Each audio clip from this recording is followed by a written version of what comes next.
What's happening? Good, good. Just a rainy Sunday here. Oh yeah, yeah. All weekend, pretty much. Yeah.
All right, guys. Hello, hello, hello. First and foremost, welcome to Dungeons and Dragons. Welcome to Unlikely Heroes, session number 69. Seru, this session I am officially dedicating to you. I know you have been waiting over a year for this fucking session, and we would like to honor you with session number 69. It is literally the least I can do for all of your hard work and your dedication in being not only a member of the community, but a member of this stream in particular, and being such a fan. So I salute you, sir, and I wish you nothing but 69s, happy 69s in the future. So anyways, that got way weirder than I anticipated. So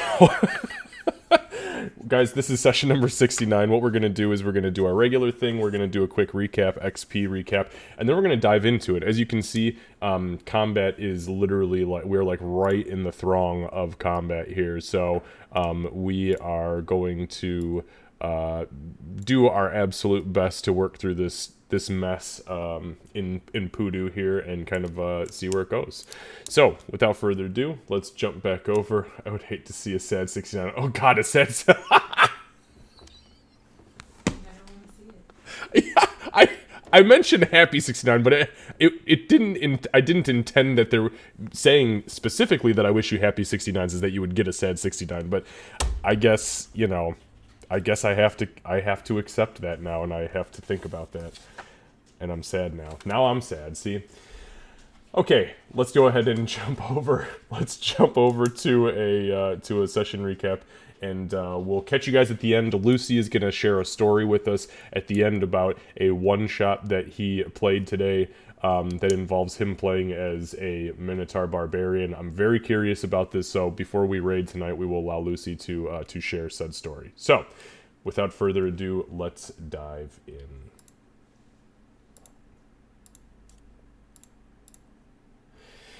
Okay, so recap from last session. Last session was eventful. You guys had finished your long rest up in the mountain cave.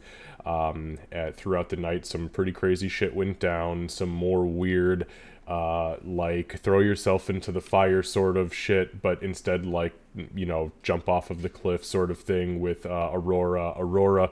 Who looked like she was going to blindly accept it in her weird state of disillusionment, was thankfully shoved by Doc off the edge of the cliff in a desperate attempt to pull her back. Thank goodness she's dexterous as fuck and caught herself, and then we had no problem getting her back up. No thanks to Gray, by the way, who said, "What the fuck's going on?" Okay, I'm going back to sleep. In very Gray fashion. So, look, Shadow Man needs his rest. So, you guys traveled down the mountain to Poodoo. Throughout the night, you would notice that there was what appeared to be some sort of fire burning in and or around the village. You got down to where the village began, where the actual, like, territory of the village began. Ree was capable of identifying some footprints that were leading into and out of the village in 2s, 3s, 4s, 5s, yada, yada, yada. Some of them were more fresh than others. And then you hit a point right about where you were to enter the interior of the village itself, and everything felt like nighttime. Shadow literally began to twist and swirl and swarm around you, very menacingly. It wasn't aggressive, but it was definitely menacing. And when you guys got into the actual thick of the city, you began to systematically kind of like go house to house, moving towards her own house, knowing where it was, realizing there was nothing there except for some feces that was, you know, kind of old but fresh enough to have not completely rotted away. So that told her that, you know, at some point in time people were here. It was about that time you guys were getting ready to make a break for the fire that you could see clearly burning at the far edge of town, on the far northeastern edge of town. Actually, I'm sorry, it would be the northwestern part of town, but in our in the perspective we're looking at, it would have been the upper right-hand corner. So, as you began to move, goblins, purple-veined goblins wreathed in shadow with purple foam dripping from their mouths, began to materialize out of these shadows and began to assault you guys. Ree, who was quick on her feet, got the jump and began to rush towards the center, where she realized in the middle of town where the pit is, there was a large it was a creature that resembled kind of like a hybrid between a shadow and some sort of like twisted golem, as it was crudely being held together. What it was husks of dozens of goblins built into one giant form, but it was like it was stitched together with shadow and the weird purple pulsating veins.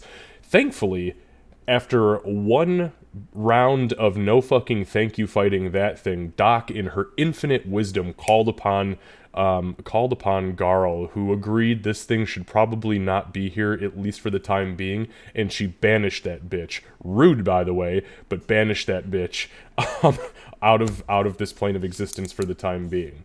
Where we're picking up today is you guys are in the throes of combat. That creature, before it was banished, every time it got hit, up into a certain point, while it was being hit, pieces of it were breaking off. These small husks were breaking off and forming these small, like, living shades of their own. And when they struck Ree and Gray, they were literally sapping their strength. They were causing an entropy to kind of disintegrate their muscle structure. So these things are a little bit on the scary side. At least I would be scared if I was the strong one.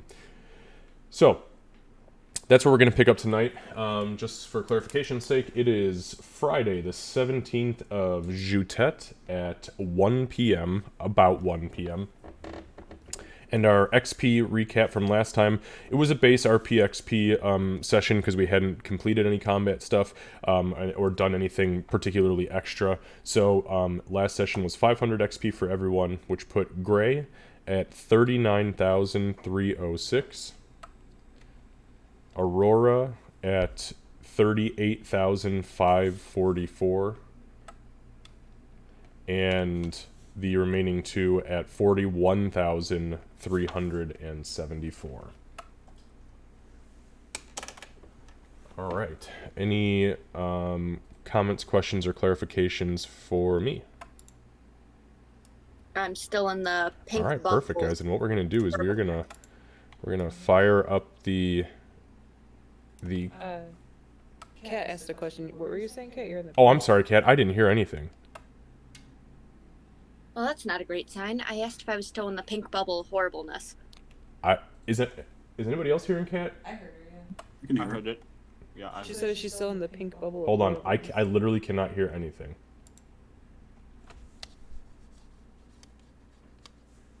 Try again. I may not have turned my volume back up. Okay, testing. There we go. Okay, yeah, I asked if I was still in the wild magic pink bubble hell. In the wild magic pink bubble hell. Where she can only, whenever she tries to speak, she only spits bubbles. You'll have to find that out during your turn. Okay, fun. But yeah, the last time that you attempted to cast a spell, pink bubbles began to spill out of your mouth. Yeah, I miss Meebo. my bad. Yeah, yes, it was your bad. Alright, let me turn on some creepy shit. Listen, if we can loot the dead, I had all right to loot you. I'm not giving that one to you.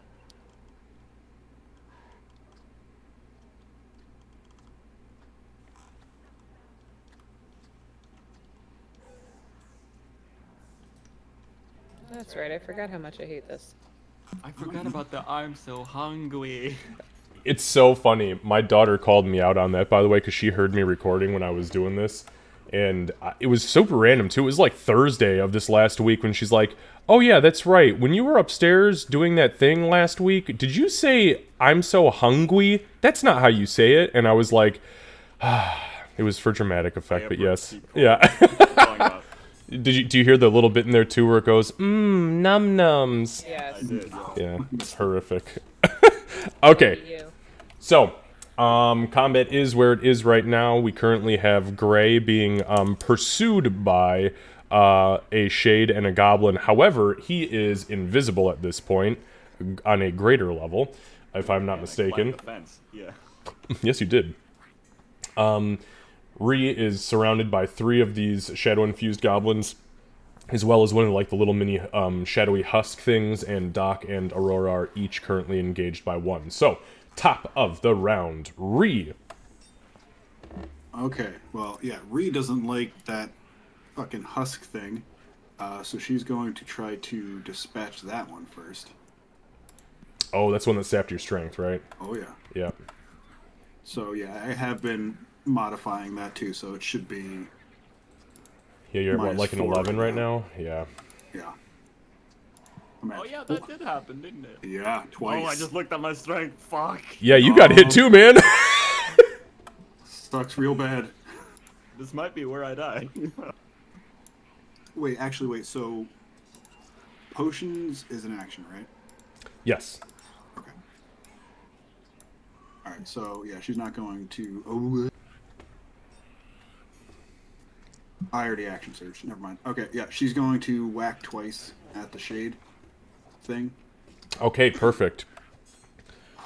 Fuck you. That's a bad start. Yep.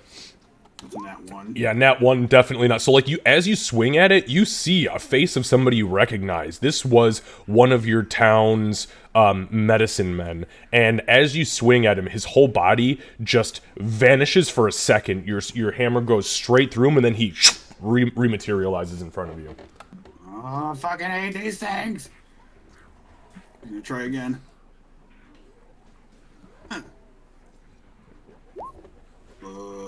This is gonna be my night.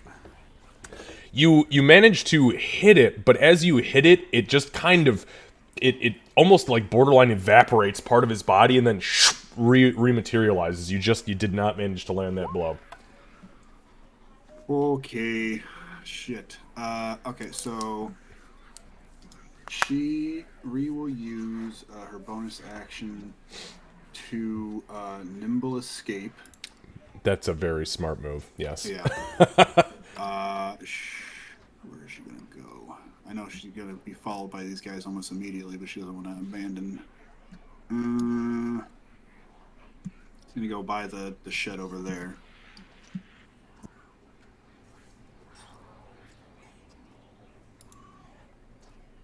I think that was about 40.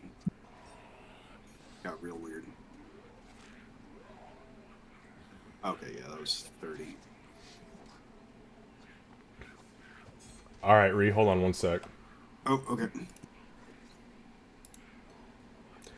So, as you approach what was at one point the bakery, you realize that the door is wide open and the window has been busted out of the front. Outside, and as you look inside, dozens of goblin corpses, not even corpses anymore, husks, literally just the skins, the dried, shriveled bark-like skins, are laid out in literal heaps in front of you. Inside, you see a creature whose maw is in the process of sucking the entirety of the contents of a goblin corpse from it. It looks up at you and drops the corpse and immediately begins to clamber over the table as if it is coming for you. Shit. So, one step backward.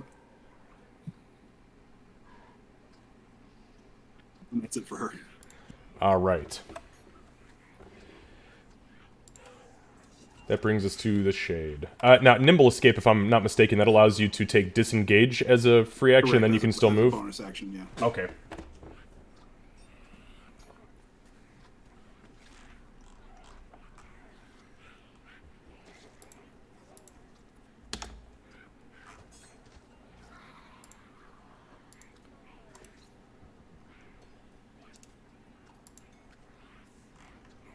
That picture just loaded. Oh, I hate it so much.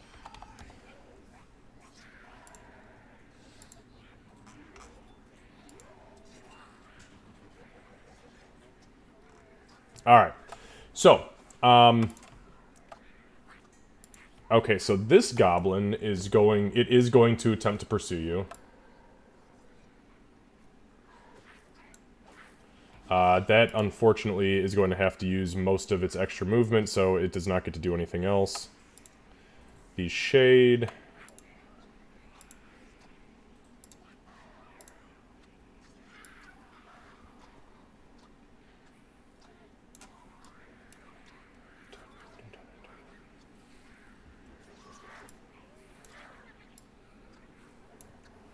It's going to use its 40 feet of movement as it kind of vanishes for just a moment, and as it rematerializes, Doc, this little husk of a shadow goblin, materializes in front of you, and it is going to take an attack against you.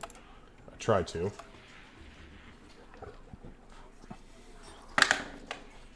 Nope, that's a 10. So, as it swings at you, you kind of put your shield up, your newfound shield, and as it hits the shield, you kind of like rear back momentarily, holding it out as you feel the pressure. You begin to see claws made and wreathed in shadow kind of pierce through the shield, but not cause it any physical harm, as you kind of thrust back against it, and the creature kind of bounces off of you. Alright. This big, nasty monstrosity.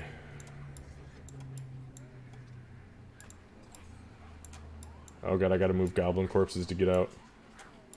Okay, so this thing, now you guys all see this thing. Well, Gray, yeah, Gray probably not because there's a fence in the way, but Aurora and Doc, you definitely see this thing.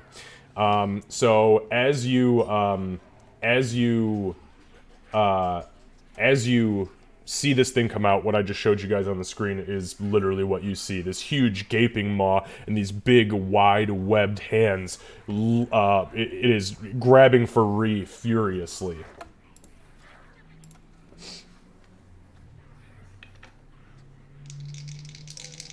So it's going to attempt to grab you with its claws first.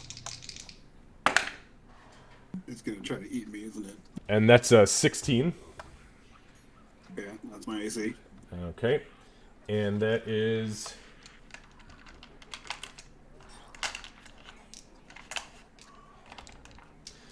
Alright. 16, 17, 18, 19. So that's 22 reduced because you're raging to 11 points of slashing damage, and you are grappled. Boy. I think you know what's coming next. Or strength drain. No, it's gonna try to eat you. Oh, it is gonna try to eat me. Alright, so, let me... It's gonna try. It's probably not gonna actually get a chance to do so. No, it's definitely not gonna get a chance to do so.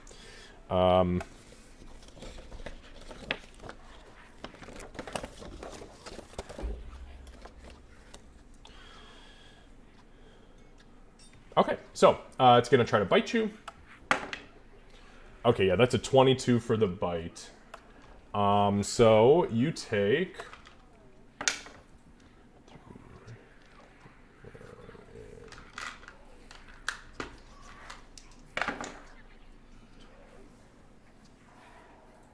So it's 7 piercing, and then 16 necrotic, but, so that's 12 and, excuse me, 16, 12, it's 16 plus 7 is 22? Wait, 20, 23, so we'll call it, 11. 11 points total. I know you don't take anything special or harmful from the necrotic, but as it bites you, you literally look down after it pulls its mouth off, and there is this huge bite mark that is kind of causing your flesh, your muscle mass to break down rapidly, and it is like using its huge tongue to just lap that up and consume it.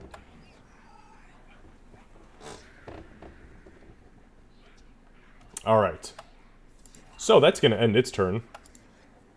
My other creature that is banished, we decided only takes the banished countdown on your turn, Doc. I believe is what we decided there. So, now the goblins.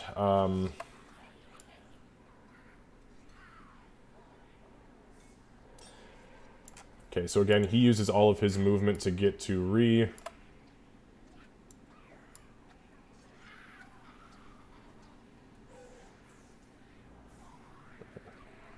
So this goblin runs into the center of camp here. He does wind up using all of his speed, but he swaps to his bow.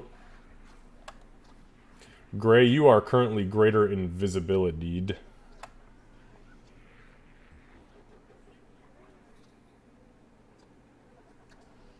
Yeah, please leave me alone. Gray, give me a stealth check, please. With, Get it advantage. Give me 1 sec.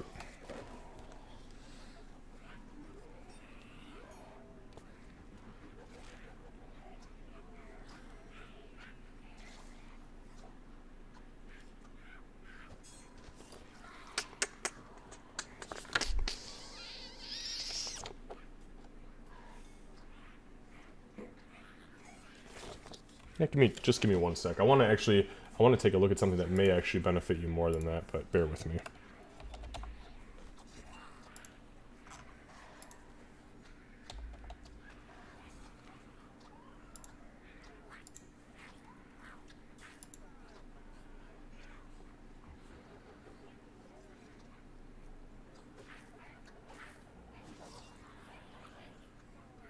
Ah, okay.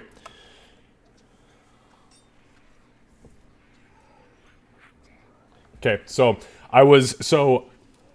there are a couple of fine details about how most DMs do invisibility, and some of them I agree with, and some of them I really fucking hate. One of them is invisibility as a whole, where the person who is stealthing gets quote-unquote advantage on stealth. The problem with stealth is that stealth is twofold. It's visual and it's audio. If you're being loud as fuck, but you've got greater invisibility, it's still easy to tell where you are. So the way that greater invisibility works, according to the rules, is actually that you gain the effects of being heavily obscured. Okay? What that means is any creature attempting to detect you via sight automatically fails because they are considered blind when trying to view you.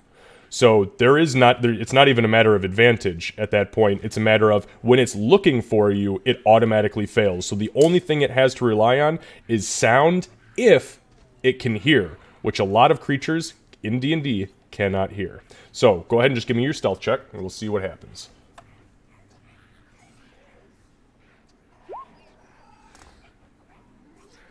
Well, Wow. Definitely not the roll I was looking for. As Me he neither, tripped but, over a vase falls into a cymbal shop. honestly, I think it's just Gray's so weak that he accidentally just trips and makes a lot of noise.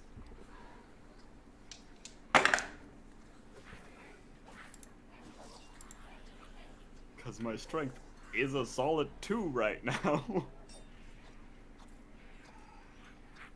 Literally not strong enough to pick your feet up off the ground. Okay, so this actually worked out in your favor and against your favor at the same time.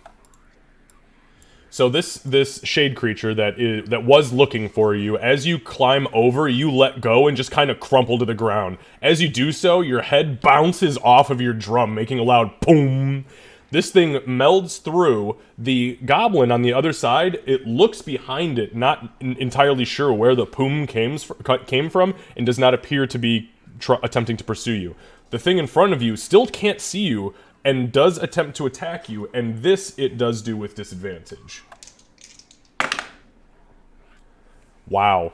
So, what is your AC now? It's like 12, isn't it? It's 12, yeah. Okay.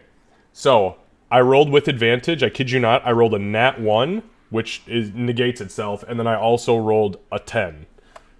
So, you somehow, maybe by some strange divine intervention. Sounds lucky. It does sound lucky to me too. You managed Right, to so it wasn't dodge. Carl. Maybe. Okay, so that brings us to Aurora. Yep, I've got the one right in front of me that I believe is my prey. So I'm going to just swing at it with 2 blades for a total of 3 attacks. Okie dokie.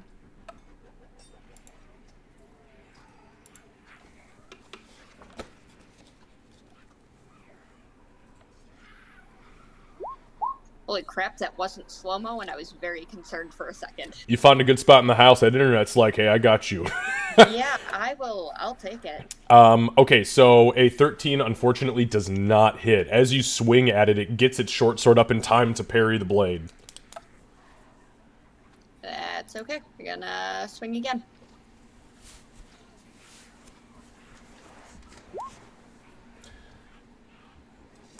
Alright, give me 1 second. As the blow looks like it is about to land, shadows writhe up and around it, causing it to jaunt ever so slightly. Let's see what the percentiles say. If it does connect, then I'll roll the Slayer's Spray.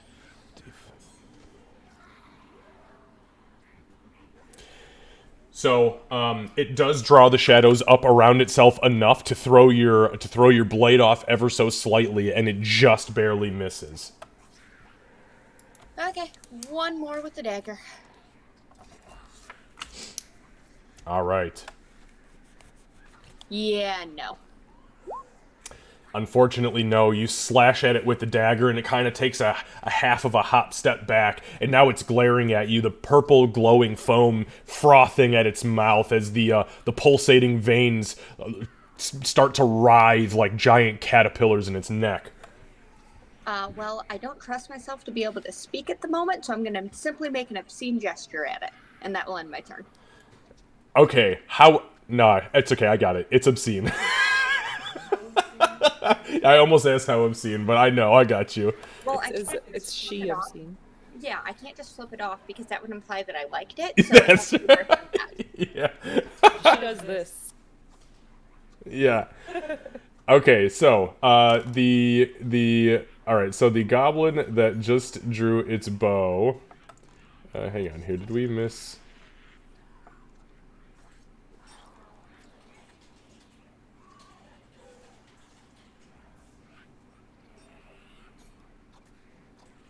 Okay, so this one is going to take a shot at Doc. Doc, that I believe is an 18. Yeah, that'll hit. Yeah, that is an 18. Okay, I just wanted to confirm before I said anything. So that is 7 points of piercing damage, and go ahead and make a Constitution saving throw for your concentration check. I believe you make it with advantage.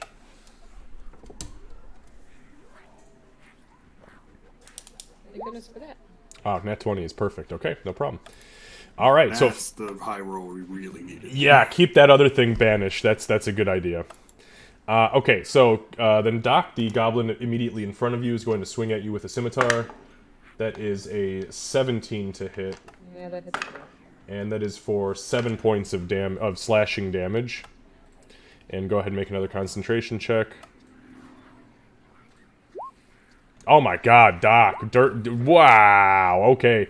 She is not letting go. Garl, you guys see, as she just got shot straight up by an arrow. She got hit with this scimitar. Blood is spilling out of her. This gold nugget on her neck is like out in front of her, hovering and vibrating so hard. Her eyes at this point have begun to glow golden as she furiously concentrates on keeping this fucking thing not on this plane of existence. Alright, Doc, it is your turn. Really? And also just make sure that you guys are updating your hit points. Yeah. Oh, on here. Sorry. Yes, yeah, just on the map for me.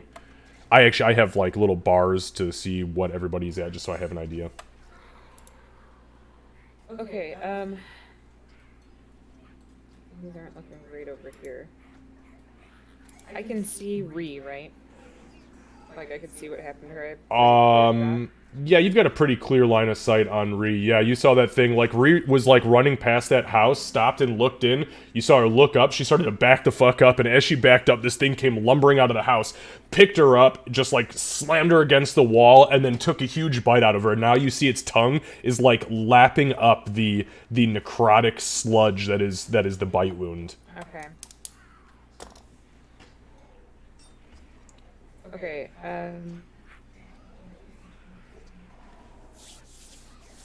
I don't ever use this, so it's a stupid question, but disengaging, does that stop all attacks of opportunity? All for the entire round. You cannot have an attack of opportunity, and you still get your moves. So you just lose your action. So I'm gonna do that. I'm gonna use my action to disengage and get the fuck out of here. Okay.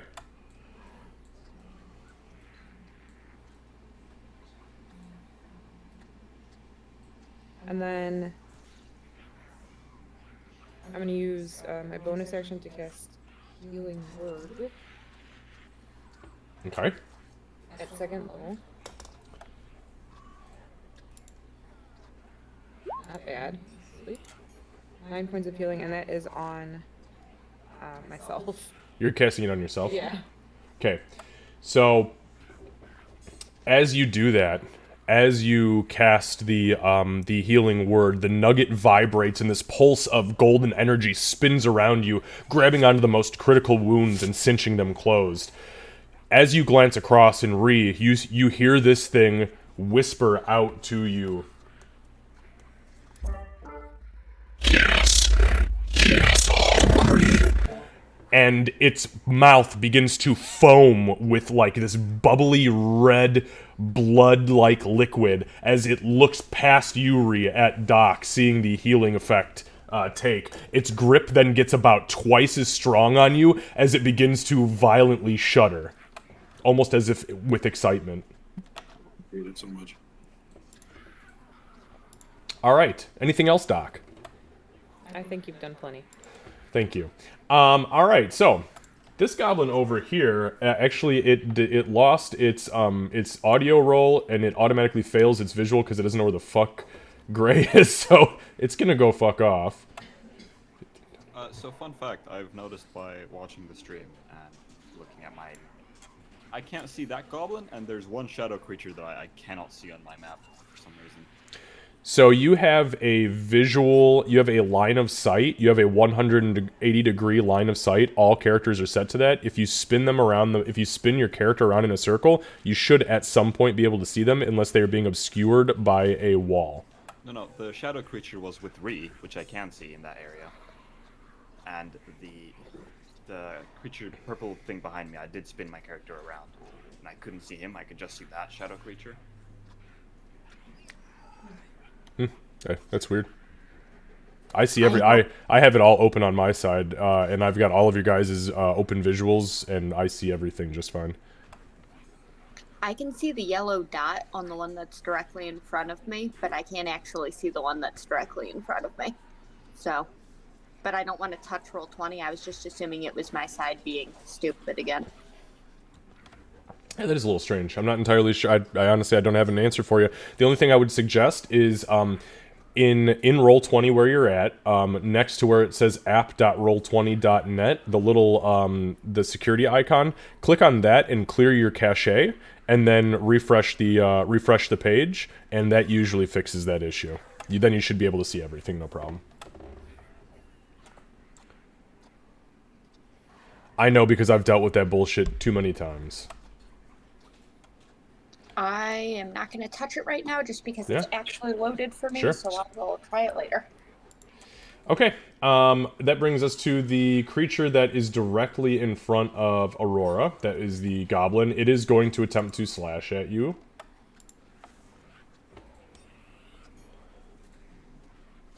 Yep. Yeah, that's a 21. And that is for 7 points of slashing damage with the scimitar, as it cuts across the top of your shoulder blade, actually taking a sliver of the bone off with it. That's where it stops, though. And then Lucy, whenever you're reloaded, it is your turn. And there's the rest of my temp HP. Thank you, Lucy, for that. Okay, so my map just finished loading and I can see them all now. Okay, so yeah, a quick fix to that problem then, you guys, is just to refresh the cache. So, I don't know where the other purple guy's gone, and this guy is annoying. I honestly think I'm just gonna disengage and try and walk away. Be the bigger man, Gray. Be the only Say man, that, technically. but wait. Watch how far I'm gonna go. Oh no. That's my max movement. Oh, you're encumbered, aren't you, because of your strength? Ah! So you're like dragging yourself on the ground like, oh, please don't let me die. Oh God, I'm still invisible. Oh, thank God I'm still invisible. Man, I can't see you, man, so I don't even know what's going on. I moved 2 spaces. Hey, that's all right. Sometimes it's just those 2 spaces you need. All right. Anything else, Gray? So you used your action to disengage. You used your movement. Do you have any bonus actions or anything you'd like to do? Now remember, with greater invisibility, you still retain the greater invisibility even if you act or attack.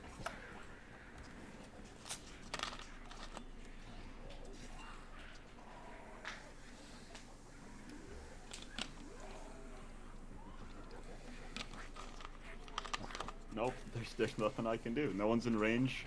Everyone's too far away. Okay. Can't see anyone else. All right. Re. Okay, so it's a full action to get out of a grapple, yeah? So yes, an escape action is a full round. If you would like to, 1 sec.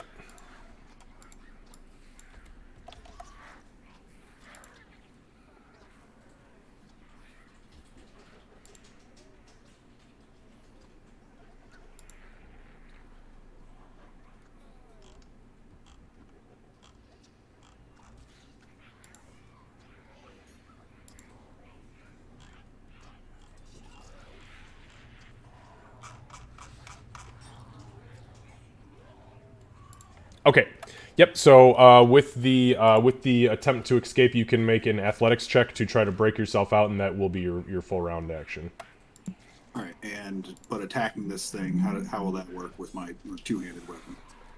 Yeah. So when you are grappled, your speed is literally just Zero. reduced to 0, and the grapple only ends when you are incapacitated and no longer within reach, or they fail the skill contest. So yeah, I mean, it's holding you, but you can still swing at it, no problem. I hate being here, but I hate this thing even more. Okay, yeah, Rhea will just hang out where she is and attack. Okay.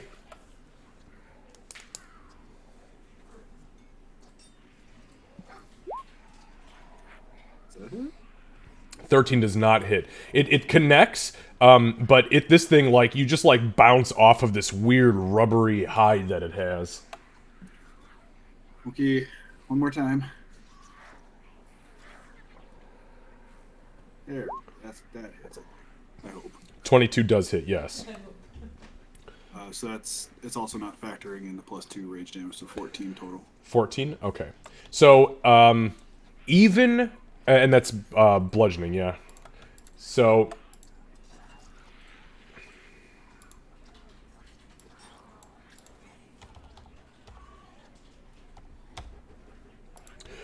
even considering you hitting this thing full force with a magical item, as you hit and you see the flesh begin to split, something is writhing underneath the top layer of skin and absorbs some of the blow, kind of bouncing it back and filling the space with shadow before closing up. It does not heal, but it definitely takes way less damage than it should have. Oh boy, okay. And that's it. All right, so that brings us to the goblin that is below you. It is actually going to turn away from you at this point because it knows what this thing is and wants nothing to fucking do with that. So it's going to move there. Rhea, if you would like, you can use your reaction to swing at it because your hands are free. Sure. Yeah, she'll take a whack. Non-lethally. Okay. Non-lethally, understood.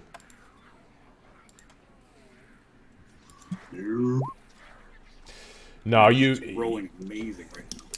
And in your panic, as this is a pretty terrifying situation, you swing and you try to club this little bastard in the side of the head, and it doesn't even connect.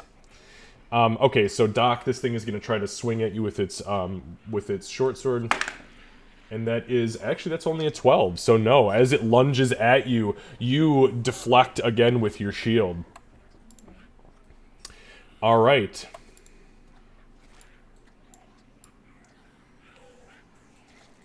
Aurora, the shade that was haunting Doc has now turned its attention on you.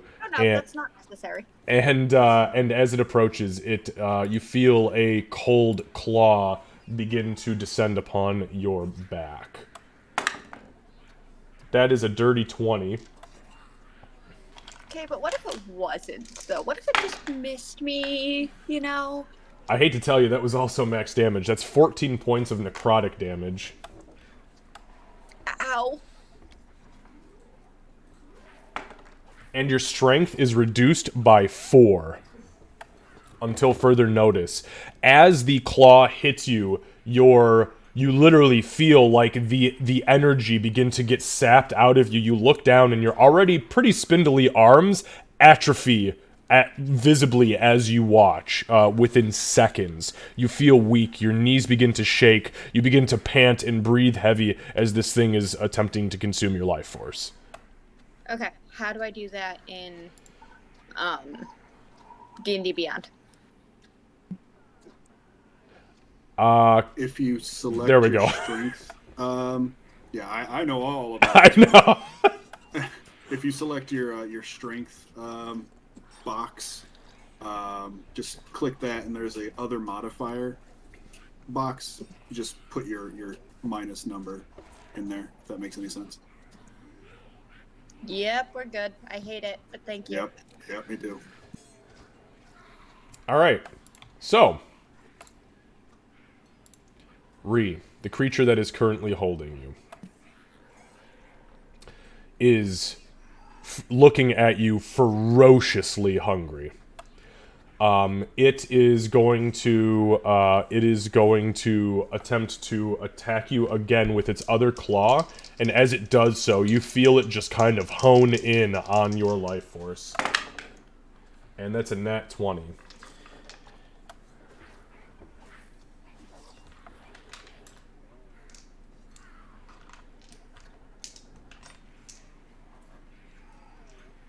David, can you stop using that dice, please?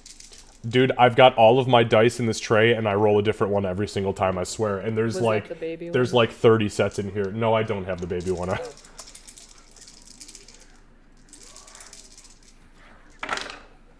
So that is, it's actually pretty bad. 6, 7, 8, 9, 10, 11, that's 22, 23, 24, 25, 26. That's only 26 points of damage total. So 13 is your reduced total, and that includes the necrotic. However... Got 2 more attacks, right? Nope, it's only got 1 attack. It's just because it's holding you with 1 hand. So the second attack is going to be its bite. And the bite, the high roll on that one was, yeah, that was like a 21.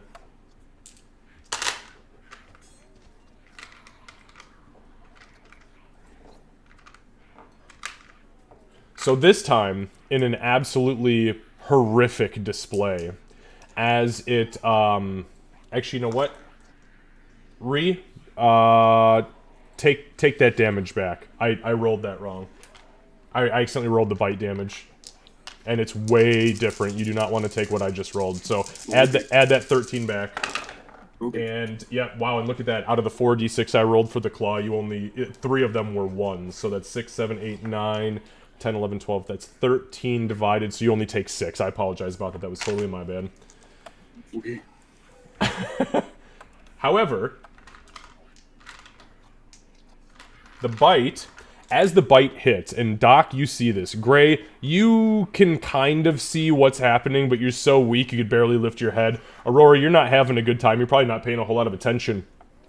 With this red foam spilling out of this thing's mouth, its eyes have not left Doc since she was healed, but it is now feasting on Ree. Its tongue comes down, and as it laps up, Doc, you can see these spines kind of grow up off of its tongue, kind of like a cat, like a lion, where they have these backward spines on their tongue that are used to lick meat off bones. And as it does so, it begins to literally consume flesh, muscle, clothing. It does not care. It is attempting to eat every bit of her, and there will be a little bit of extra damage here. At least for the time being. David also much. Ugh.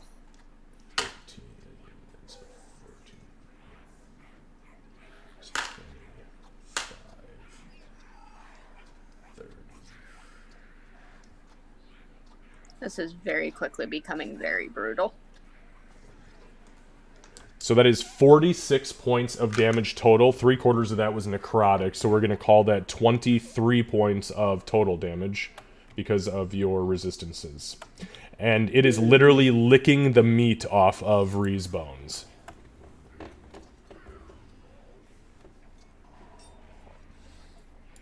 And that's its turn. Oh yeah, my golem is banished, so I'll fuck myself there. You know, I create a really cool creature that I called a husk golem, and I thought I was like gonna have this really neat like mini encounter before the big encounter, and then Candace was like, "Nope, no, we don't do that here." Okay. Anyways, the other goblin that just watched the meat get licked off of Ree's bones literally turns and fucking starts to sprint in the opposite direction. It is going to use all of its movement, its action, and everything to get as far as it can towards Aurora. However, it can't even get close enough to attack her because it's out of movement, so... Alright, that brings us to the Shade. Gray, it is very clear that you are being hunted. However, give me a stealth check.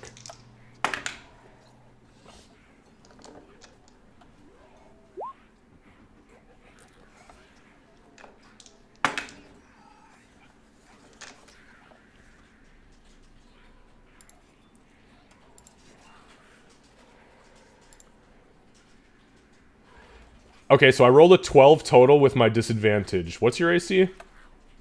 Is it 12? It is 12 now? God damn it. I am going to shadow magic this. Oh, say again? I'm going to shadow magic this. Roll the percentile. Oh, you're gonna use the shadow jaunt? Okay. Yeah. Okay, do you want to roll or do you want me to roll? Can you roll? I don't trust it. I'll roll. Okay, I got you.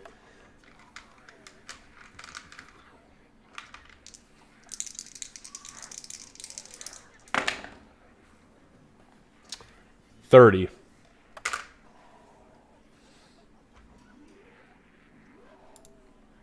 So you tried. I'm pulling out all the cool stuff. It's not happening. So that's 10 points of necrotic damage.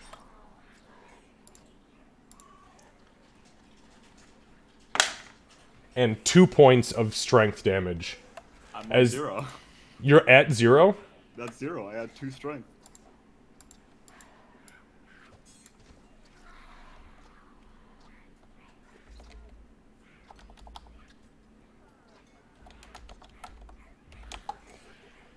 D&D Beyond, well, of course, won't let it go to 0, but I'm yeah.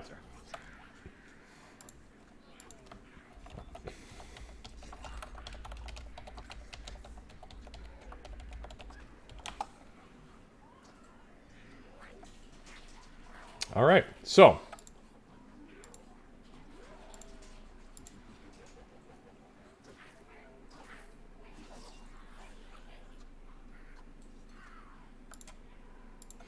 okay, so this is taken directly from D&D Beyond. If you have 0 strength, you don't have the strength to expand your chest and draw breath or beat your heart. You have complete muscle failure and you die. You are dead. Alright then, my first death.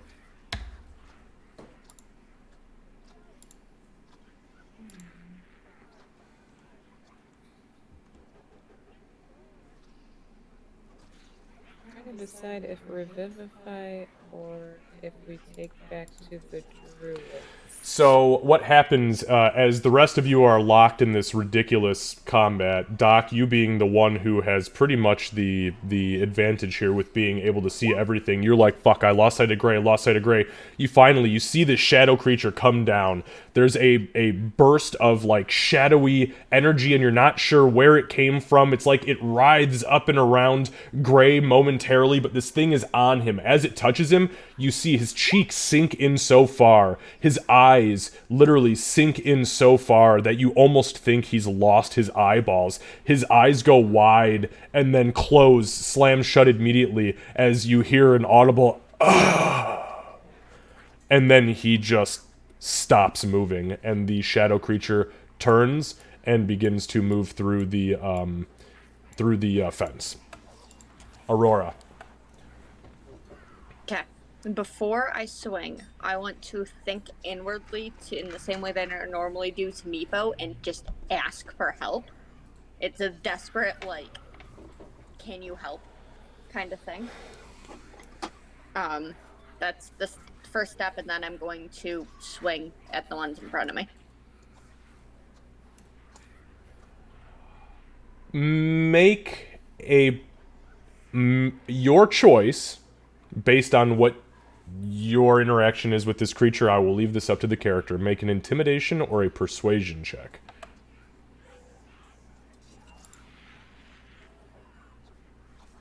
I'm going to try persuasion this time, and if this goes horribly, I'm trying intimidation next time I ask.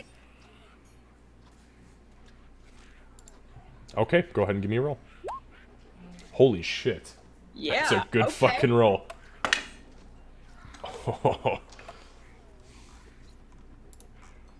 Something about having half of your strength just disappear, I mean, makes you very persuasive, apparently. So you just say help. Is that what I'm understanding? Yep. You feel there is a fiery presence that bubbles up from within inside of you.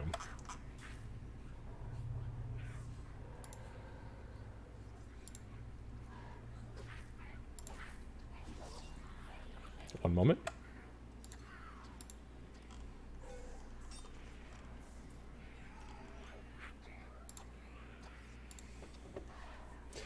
Okay, so as that happens, you look down at your hands as you can swear momentarily that they have become hot.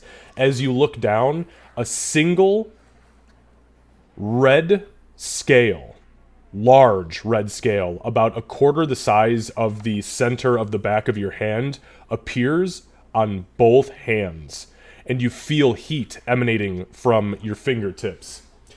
You hear in your mind, just this once. Kill everything. for the round, until the end of your next turn, you have advantage on all attack rolls. Well, okay. Also, you expend a third level spell slot. Yeah, no, that's okay. I will gladly do that.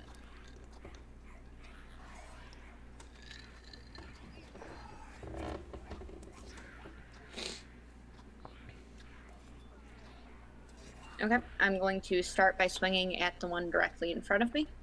Okay.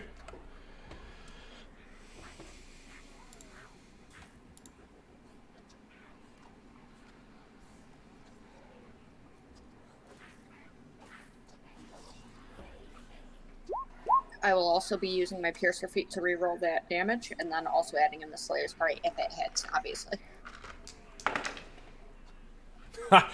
So I rolled a 3 on my percentiles. As it desperately tries to draw the shadows around it, there is a hiss of steam as you see steam begin to billow out from under its leather armor, and the shadows evaporate, allowing you to strike true. So go ahead and add your damage. Okay, so first the reroll on the damage, and then the Slayer's Prey.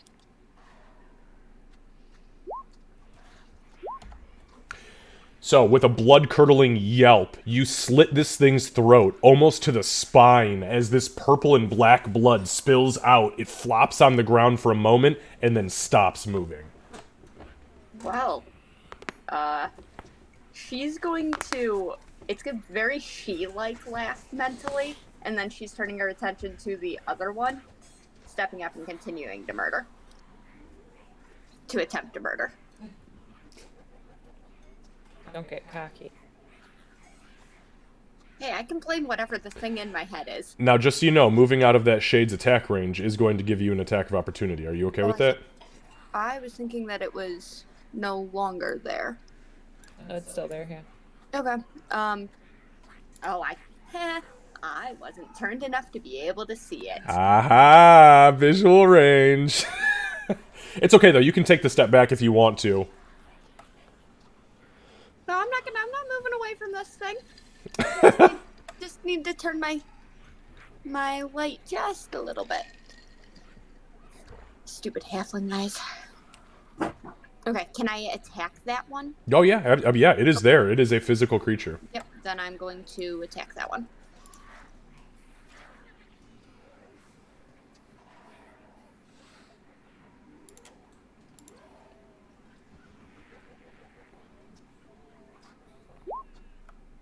Oh fuck yeah. Okay, that hits. Okay, I can't re-roll damage on that, so that's the actual damage. So and that's I do just one more attack. so it's 5. Okay, and that is with a normal weapon. Yes, that's just base short sword. Is that okay? That's okay. Gotcha.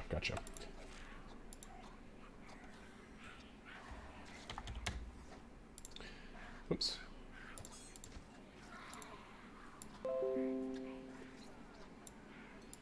And then I have one more attack, and this one would be with the ornate ceremonial dagger. All right, go ahead and take a swing with that. So as you slash at it, it hits it. The scimitar, or excuse me, the short sword hits it. Does not seem like it does the same amount of damage that it should normally. The ceremonial dagger hits it, and again, it doesn't seem like it does a whole lot of damage to this creature. But you definitely wound it. You know what? She's relishing actually engaging in a hunt at the moment, so you know we're good. You win some, you lose some. Yeah. Yeah, but that's what I've got. I can't really do anything, so. Okay. All right, that brings us to the goblins. This goblin is going to turn, and it is going to charge Doc. It's going to take a swing. That's only a 13, so I believe that misses. It does indeed. Thank you.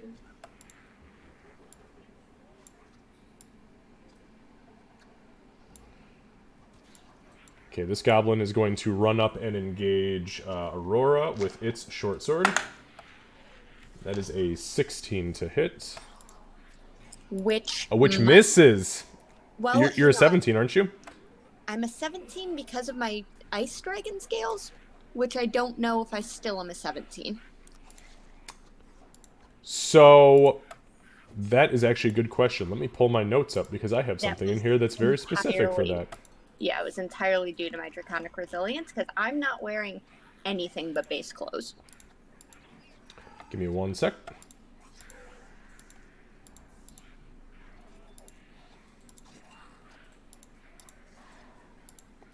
Okay, so Aurora, as this thing slashes at you, you instinctually throw your arms up like, oh shit, it's gonna miss the parry, so you go to throw your arms up in hopes that your scales deflected.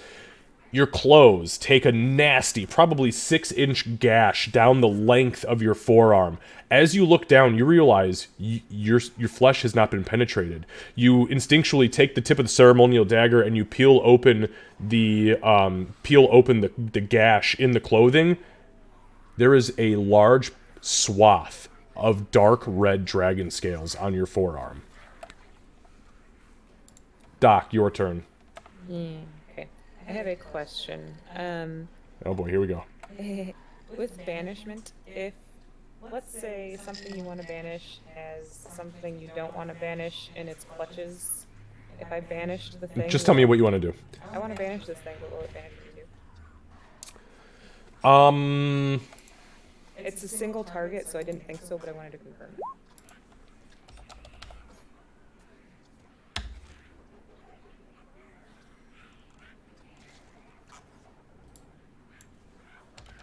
It's going to bring back the other nasty, isn't it? Yeah, but that would be better than this. Probably. Because I won't be being hugged by a big nasty. Oh, it's not hugging you, to be fair, it's licking you. Yeah, it's the jerk reaction. Just how she died the first time. It's not better. No, it's not better at all. Okay, so, Candace, this says, you attempt to send, and here's the key word in the spell that I'm assuming you read, one creature Yeah. that you can see within range. One creature. It does not say anywhere on this that the creature, if it is holding something, also takes everything with it. It is one creature. I figured that was your ruling. I just wanted to confirm. So I am going to pray to Garl and cast banishment on the creature that keeps licking my friend to death. Okay. In some cases, I might not do that, but in this case, I will. So that is a whoopsie daisy. Shit. It's a charisma saving Yep, throw. yep. Sorry, I'm clicking on the wrong things here. I apologize. So it is a charisma saving throw.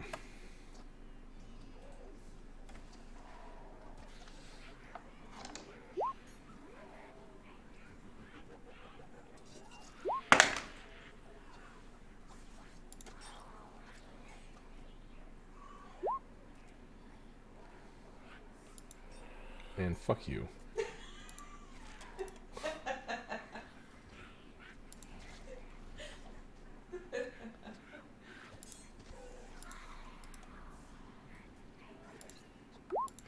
So, Doc's nugget begins to vibrate as she mutters her banishment incantation again. As she focuses, there is an audible crack in time and space as the creature that had been banished prior, the husk monstrosity, vanishes, or excuse me, rematerializes.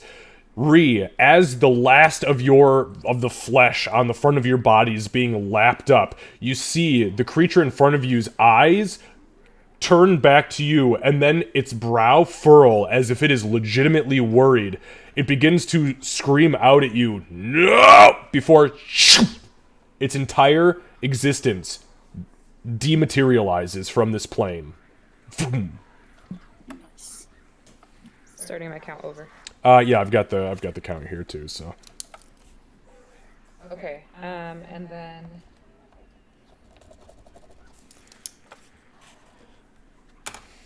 God damn you. I heard a little fuck you. I was like, oh, yes! thing. That thing had a -2 charisma saving throw, and I rolled a fucking 7. I was really hoping a big, nasty tongue monster didn't have a high charisma. Definitely not. No, Yeah, I figured, no. I figured. Okay, so I guess now I will just stand here and guard myself. And actually, what she'll say is, Ree, help Aurora. And then... Sorry, what'd you say? Can I cut out? Ree, help Aurora. Okay. Aurora, like, lets out a kind of maniacal laugh. Yeah, so as you guys say that, or as she says that, you guys kind of, like, glance down towards her crazy ass, who is now just shanking goblins and, like, stabbing shadows, and you can see her hands are steaming, like, literal physical steam is rising up and off of her hands. Alright, Doc. This goblin... What? Oh, I thought you were... Okay, I gotcha. No, I was moving the turn order. This goblin's gonna charge you. Nope, that's a 12. That misses. Gray, you have moved to 2 turns dead. Ree. Okay. Bree will... Yeah, she'll drop to the ground for a moment, and after the thing, just let her go. And she'll reach into her belt and pop a potion of healing. Okay, just a standard potion of healing? Yeah, that's all I got. Okay, Yeah, just perfect. A stando. So that's, oh, no, yeah, no, it's regular potion. So I'm going to take 2d4 plus 2. Perfect. Yeah, almost minimum. I'll feel better, Rose. Sorry that you're not feeling well. Hey, 5 is better than 0. That's true, and for you it kind of works like 10. Right. That's true. Because nothing's dealing psychic damage yet. Yeah. Yeah. Okay, yeah, then she'll make her way... let me just measure this out.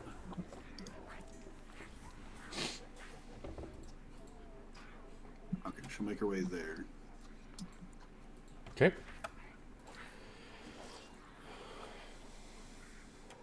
Okay, yeah, I guess that's gonna be it, because she action drank her potion, and moved, so, yep, that's it. Okay. Doc? She got her eye on that potion of strength. Oh yeah, gonna get real fucking strong. 15, Doc? No! I got a 16. God damn it. That's right, you picked up a fucking shield now. Bitch. Give me a second. Yeah, these things don't have pack tactics. Okay, fine, fuck you. Alright. With that being said, Aurora, the shade creature behind you, reaches out and attempts to caress your flesh. Yeah. Nope, I rolled a fucking 10. She continues to laugh and horrifically just, yeah.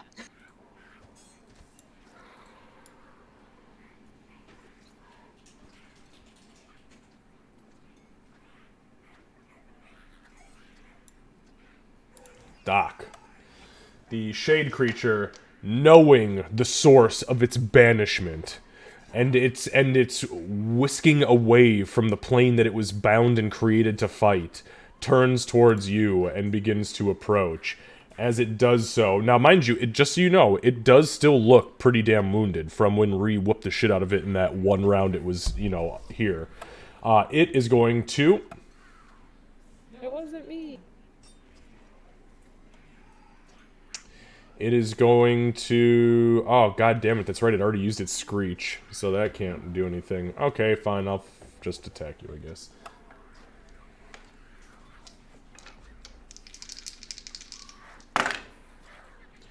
So, one is a 19, and the other is... 8, 9, 10, 11, 12, one's a 13, so I hit you once. Okay. So, give me 1 second, let me roll the damage before you make your roll.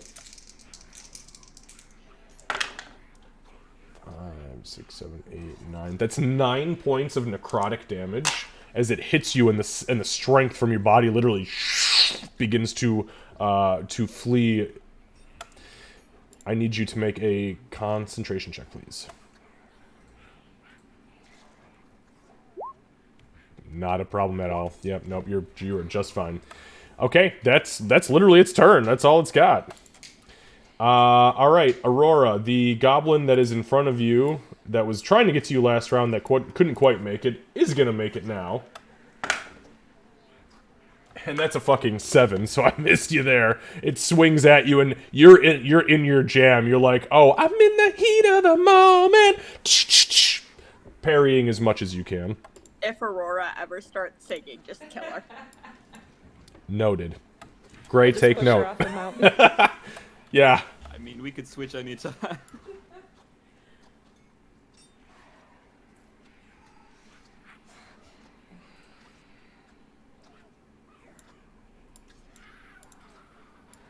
So this shade, this little mini husk, moves up behind Doc. It has used all of its movement and its action to do so, so it does not get any attacks this round, but you are getting surrounded quickly.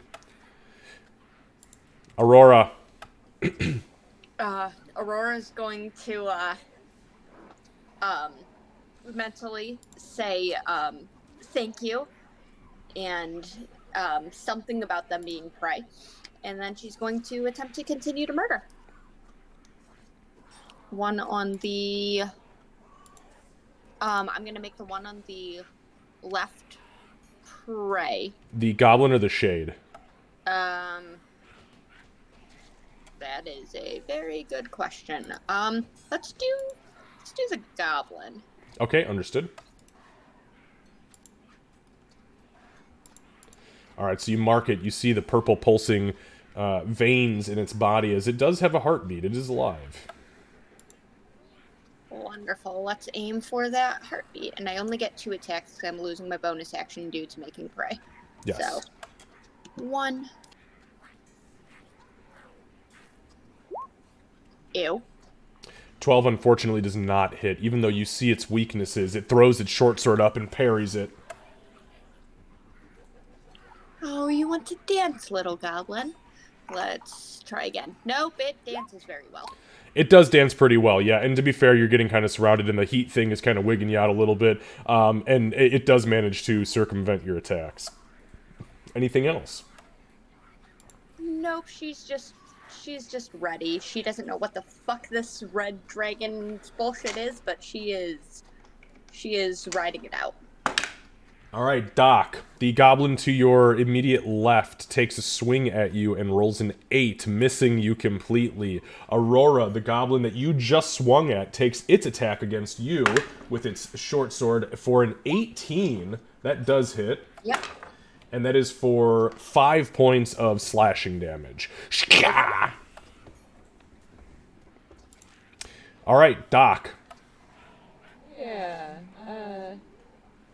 I'm gonna mark 1 turn down on my poor hungry bud. So, Also, how many of those spell slots you got left? Because you've used at least 2 of use them. both. They're Okay, gone. it was just both of them. So I'm gonna use one of my channel divinities to do. And you've already used 1, if I'm not mistaken, right? I don't know if that was this combat. I thought it was last. I'll take your word on it though, because it doesn't look like stuff came over marked when I copied over. So. No, everything came over. It should have come over marked. Okay, then I have 3. It says. Okay. So I want to do. I'm sorry, I have 2. It says. I want to do Balm of Peace, which is the one that allows me to move and heal without getting an attack of opportunity. Okay. I'm gonna heal 3 as I pass her. Oh, thank you. So that was 15 feet. That's 20, 25, 30. I can only go 25. Sorry. Oh, okay, there you go. Okay, so you run as so you channel your divinity, and as you do so, your nugget flashes to the point so hot and bright that these creatures of shadow literally rear back, and by the time they attempt to swing at you again, you are already gone. As you do so, in a very quick flash, you zip across the battlefield, this little almost pixie spiral spinning around you once before running away from you. You look down and some of your wounds have been healed, and then Doc rematerializes. And then I want to do Sacred Flame on that shadow thing. Okay. And what is Sacred Flame? It's a It's Dex? Dex saving throw. Dex saving It's a throw. 13. I roll a 4.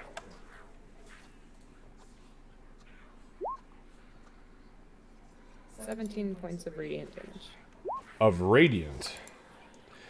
So Doc zips through the battlefield, hits her spot. As she hits her spot, she looks over and with nugget in hand, tears the chain off of her chest, holds it aloft, and screams an incantation. As it finishes, this beam of white hot energy opens up in almost this weird twisting dimensional circle. It looks like it's supposed to just be a cantrip, but as it strikes this creature, the creature doesn't simply fall down or rear back. It lets out a guttural screech that rips across this battlefield, momentarily pausing combat on all fronts, enemy and friend, as it evaporates in an explosion of black dust. It definitely was impacted by the radiant damage way more than any other creature should have been.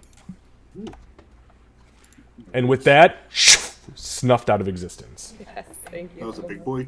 That was one of the ones that were sucking strength, I believe. So Yes, it was. yeah, I want to get them the fuck out of here. All right, anything else, Doc? Uh, God damn.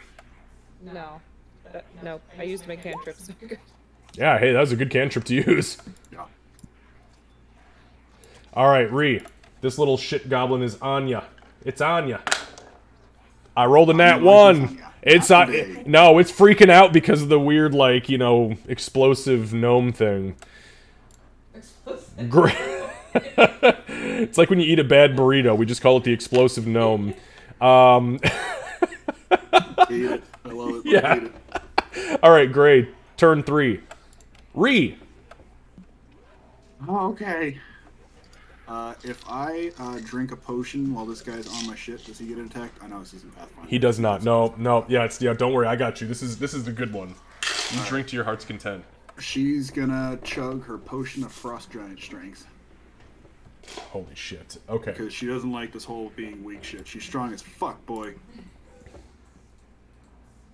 So that adds 23 to my strength score, but -4, so that's 19. That's fucking awesome. That's not bad. Well, yes. So actually, hang on. I want to check something out.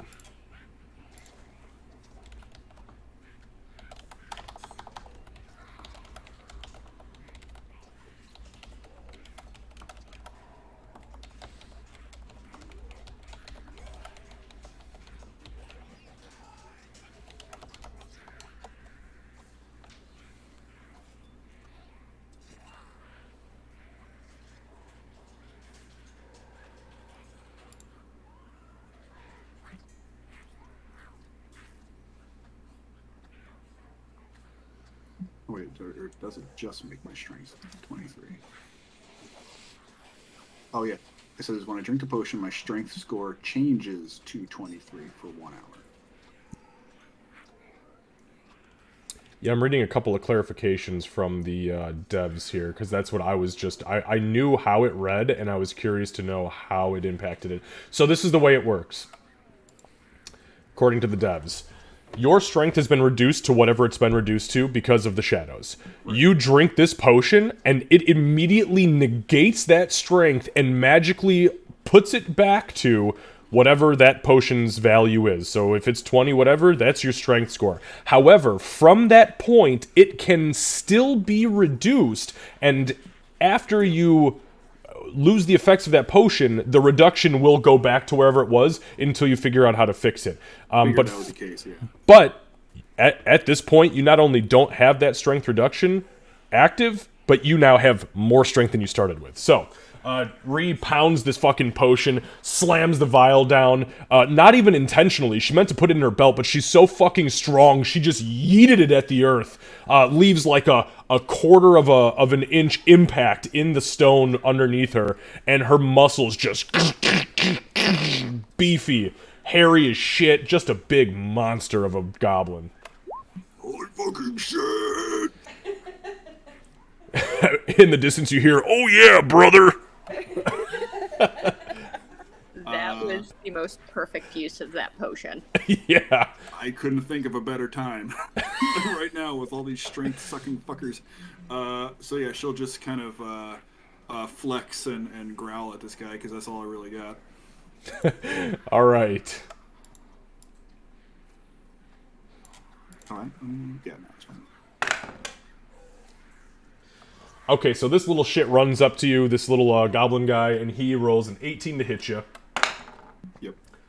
It's 7 points reduced, so you take 3 points of slashing damage from the short sword. And that's his turn. Big Mama Shade.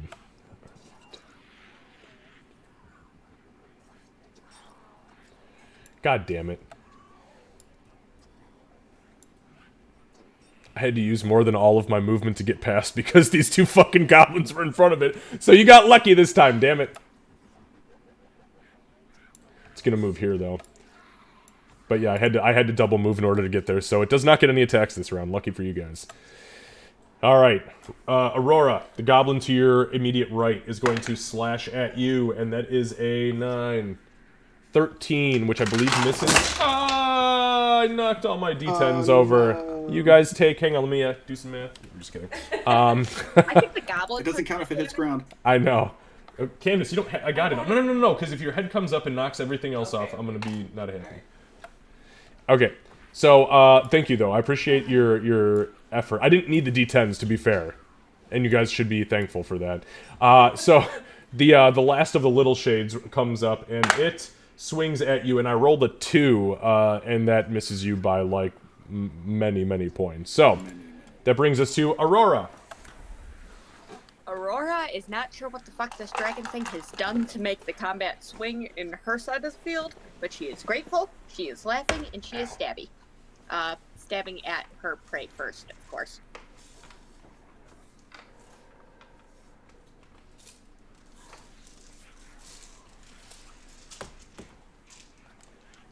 Thank you, halfway. Oh, that was 2 nat ones in a row.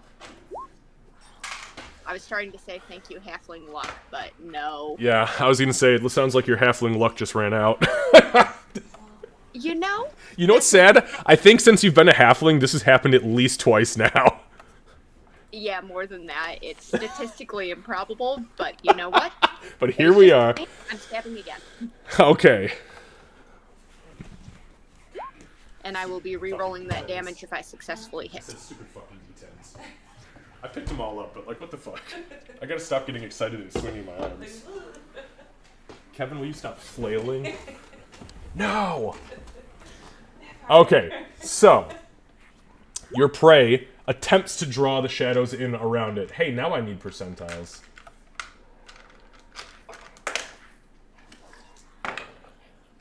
And that's a 14, so it does not successfully get the shadows up and around it. Okay, so that's a total of 12 then. As you slash outward at it, your short sword digs into the side of its ribcage. You withdraw it quickly and slash it across the face. It grabs up at his face, and as it does so, the last of the oxygen in its lungs breathe out through the ribcage, and it collapses in a heap. Okay, so I've done 2 attacks, so I'm going to take my bonus action and move my Slayer's Prey as she just slowly turns to look at it, looking utterly insane. All right. Oh, yeah, that's right. You said you were laughing. Are you, like, cackling? Is it maniacal? Is it, like... She is just letting the, like, utter, like, viciousness that she's felt from this dragon thing just guide her everything right now. It is she hunting with dragon backing at the moment. And the adorable halfling chihuahua-like voice. That part. You know, I kind of picture it where it's like, it's the halfling voice, but it's got kind of that undercurrent of the new, like, dragony tones, too, so it's like this dual tone, and oh, God. Weird. Stop making me hear that. No, I like it. Yeah, yes, let's go with that. It's like, if you listen closely, it's the num-nums, where it's the 2 different tones at the same time. Yes, but coming from Aurora. And thank goodness. Yes. I'd like to refute that in the name of Carl, please. Refute denied. Yeah, you can try. Yeah, but that's what I'm doing, and I am okay with that. All right, so this goblin is going to run over behind this tent, and it is going to take a pot shot with its bow at Aurora. Nope, that's only a 12. Yep, that misses. It's the laughter. It's like armor. Right. Yeah, because you're, like, doubling over with laughter, and the arrow, like, woo! Dex counts for something. All right, Doc. So, Doc, it is your turn. You are turned 2 into the banishment of the hungry guy, the hungry fellas. Isn't that 3? It's only 2. Well, no, because you had turn 1 plus... Oh, yeah, it is 3. So, yep, you're right. You're right. 1, 2, 3, 4, 5, 6, 7. I actually had it already listed as 3, but I'm using the same damn thing, just... I tried to, like, X out the circles. It's not working, because you're banishing everything that's good on my field, so fuck I off. can't anymore. That makes you feel any better. It does, yeah, I hope that you... I hope you banish your ass out of this house. No, I'm just kidding. Okay, so first I'm going to cast, use my bonus action to cast Healing Word at 2nd level on Aurora. Okay. Cat says thank you so much.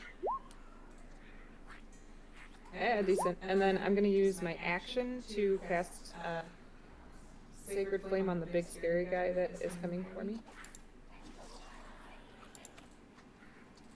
So that is the Dex 13 saving throw.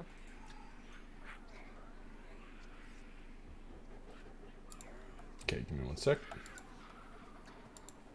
It's a custom monster, so I have a whole different thing I have to pull up. So, okay, so it is dexterity saving throw. Yes, against the 13. 17. Son of a bitch. So as the beam comes down, the husks of the goblins that are loosely stitched together with shadow and this weird shade-touched thread kind of dodges to the side, rematerializes, and continues to move. But Aurora feels a little better. That's good. Anything else? I think that's good. I will All say right. grins at you, like as the heal goes off, and it might mean that you're prey for just a second. Maybe she's grateful, you know. All right, Ree, the goblin directly in front of you attempts to swing at you. I rolled an 11, so that misses you completely. Gray, your turn passes. You have been dead for 4 rounds now. That brings us to Ree. Okay. Ree is going to...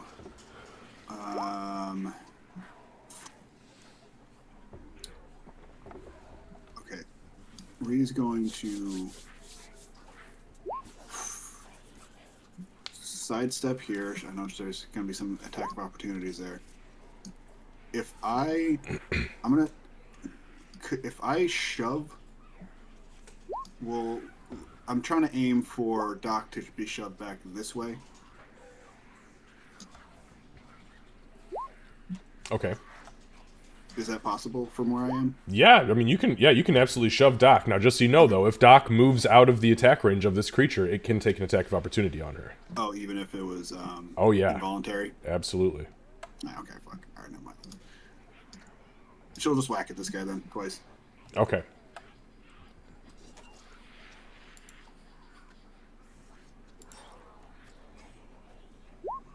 There goes one. Oh, fuck yeah, 25 definitely hits, for sure. 14. Okay, that's a fuckload. Okay. Number 2. 21. Holy shit, yeah, that hits too. It's 19 owies.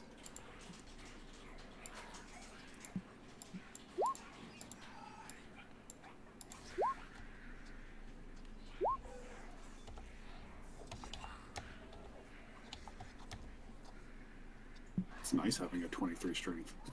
Yeah, no shit, Jesus Christ. Oh wait, did that add in the rage damage? That you told me separately. I told you it was 14 and 19. Okay, it's okay. Not adding in rage. I gotcha. Okay. No, it's not adding in rage. So we're looking at 33 total. Perfect. Yeah. So actually, I'll just add Fury of the Small in there. Put okay. 8 extra on the last one. All right. And with the Fury of the Small being added,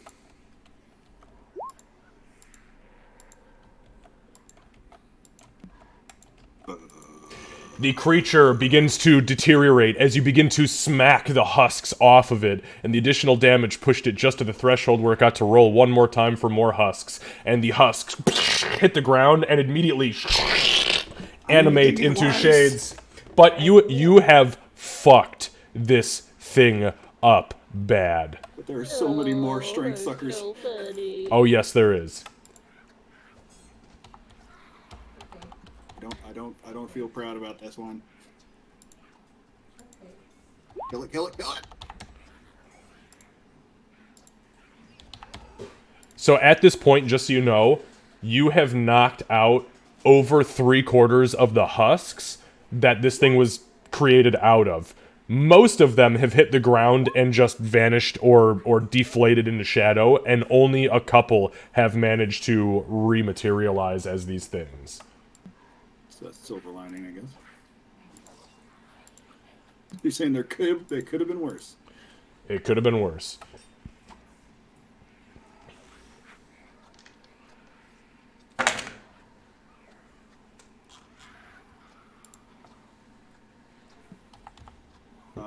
And actually, before my turn officially ends, I'll use a bonus action to second wind.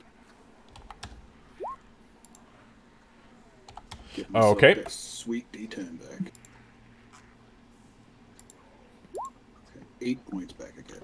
Beautiful. All right, Ree. So, Ree, as you smash the shit out of this thing, and you see the husks flying off of it, literally breaking it down. Clear now that this thing was stitched together, literally out of the skins of other goblins. Some of them hit and deflate, most of them hit and deflate, but a couple rise up and take sentience of their own. You then take a deep breath and go, no. As you do so, you force some of the wounds to close on your body. You can update yourself, and then anything else? Nope, that's officially it. All right, so that brings us to the goblin directly in front of where Ree is.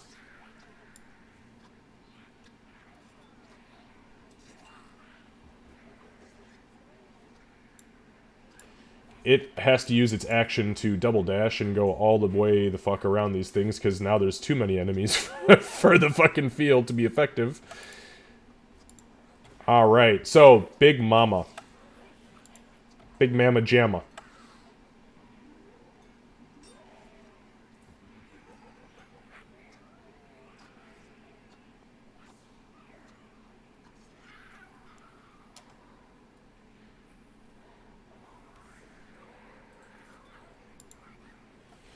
Okay, so what it's going to do is it is going to use its rampage ability. As it begins to lose husks left and right, it is going to phase through both Ree and Doc to get to Aurora. As it does so, you are more than welcome to take your attacks of opportunity. Yes, please. I don't like it. Can I do it with Sacred Flame since I am a Warcaster? What does It Warcaster allows me say? to use a spell. Then that shouldn't even be a question. Okay. I think that hits. Then it would be a Dexterity saving throw of 13. Yep, and just give me 1 second. As it moves through you guys, part of its rampage ability is that it also makes a claw attack against each of you, so. Okay. Are you fucking kidding me? This is stupid. Net ones? Nah, pretty fucking close, though. So one of them is a 12 that was against Doc, and the other one is a fucking 11. Total. There's a 4 and a 5 that I rolled. So it misses both of you on the claw attack. Yay me. So the ape tooth definitely hits. Oh, it did. Oh, nice. Oh wait, no, hang on. I think it actually 14. missed. Oh no, 14 just hits. Ooh, nice. Yep. Doc, go ahead. Oh, it's a dex saving throw. Yeah, against the 13.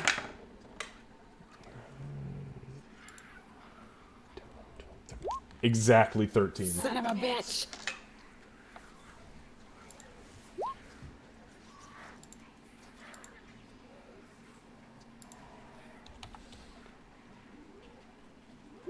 And it's 17, is that right, Kevin? Because of your rage? Correct. Yep. Jesus.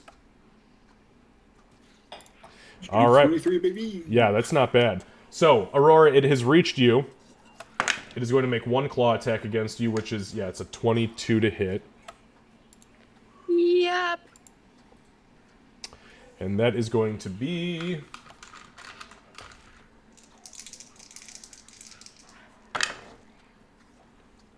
$14 points of necrotic damage with no other effects. She just looks at the laughter, stops, and she just looks at this thing and zeroes in on it. I may not be able to make it my prey right now, but it sure as fuck is my target. All right. So, the newly created little mini shade rushes forward at Ree. No, that's a 7 to hit. Please. The second little mini shade. One of them's gonna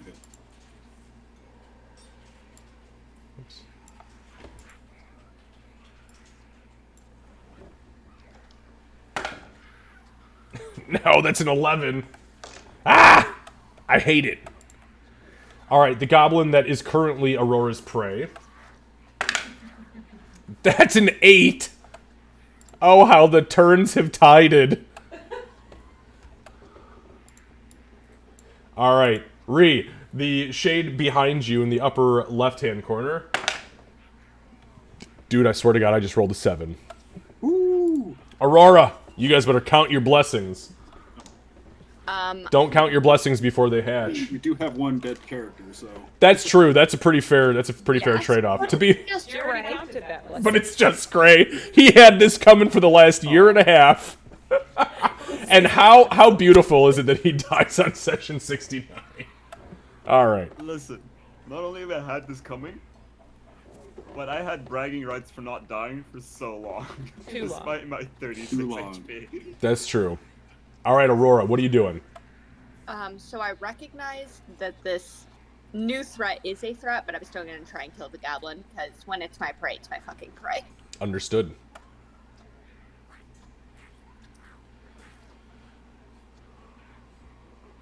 Hey, girl, you want to help me out a little bit here?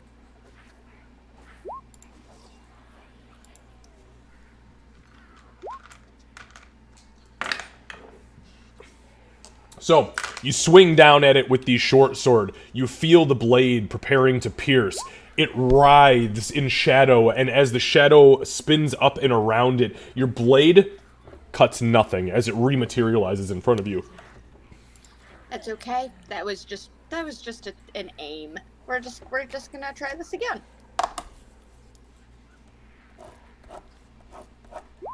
You know, maybe the short sword's the problem. Let's try this with the dagger instead.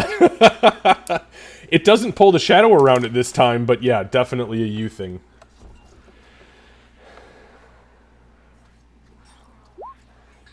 God damn it.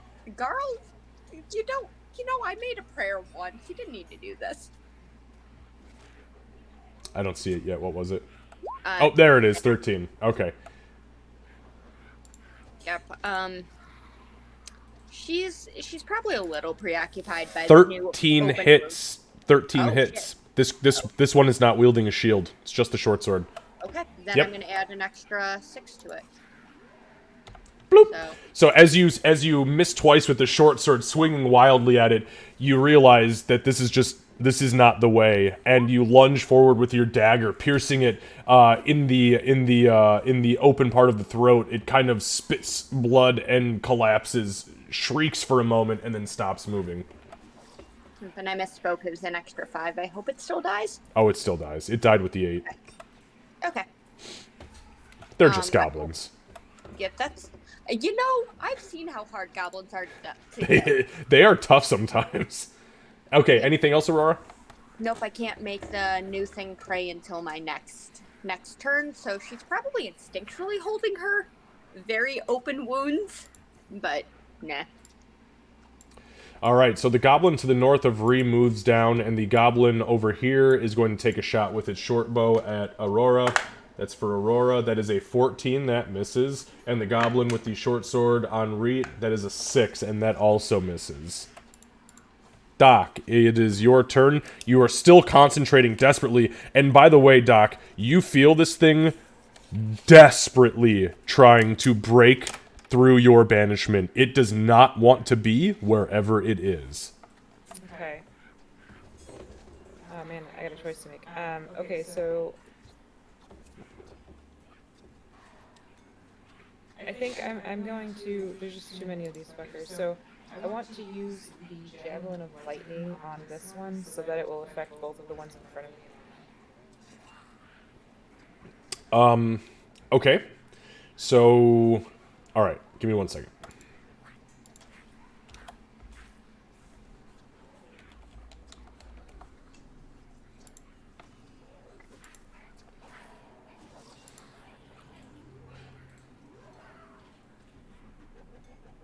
Okay. I was curious about, because you're technically using a ranged weapon in melee, but that if you're activating its magic effect, it doesn't fucking matter because you're turning it into a lightning bolt. Okay. You could stand point blank in a giant's face and blast, and it doesn't change anything because you have turned it at that point into a lightning bolt instead of a thrown weapon. So, okay, so you pull the Javelin of Lightning out really quickly as your environmental action. You rear back, you flip the little trigger on the side of it, and you guys all hear an audible tick, and static electricity begins to make all of your hair stand on end. With that, Doc launches it. So this guy here needs to make a DC 13 Dexterity saving throw. He'll take half if he succeeds, and then I'm gonna roll to hit this one. Yeah, it says it would take if I hit this one, it takes the target takes damage from the javelin plus 46 lightning. Oh, okay, hold on. So you make that attack roll with disadvantage because you are in melee with it. But the lightning effect from it automatically triggers, and that will be rolled regularly. So go ahead and roll your attack. And that's the one in front of you. a nat 20. With disadvantage. Oh, yeah. Do it again. If you do it again, I won't, but I would like to, I do want to use my I can't use my reaction. I attacked, I think, this turn when it walked by. Was that this turn or last turn? that's a You good resets question. your turn, Let's doesn't take a look at. It's within the round, and we are still in the tail end of the round, so That's she what I did thought, use it. okay. Yep. Or excuse me, Okay, the so the, then the it's turn, 14. not the round. So a 14. So a 14. A 14 does hit. Okay. So the javelin damage will be...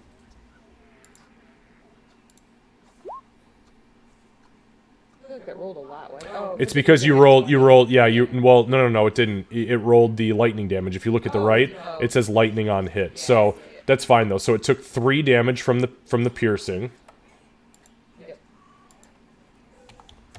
And then it turns into a lightning bolt. So let me roll some dexterity saves.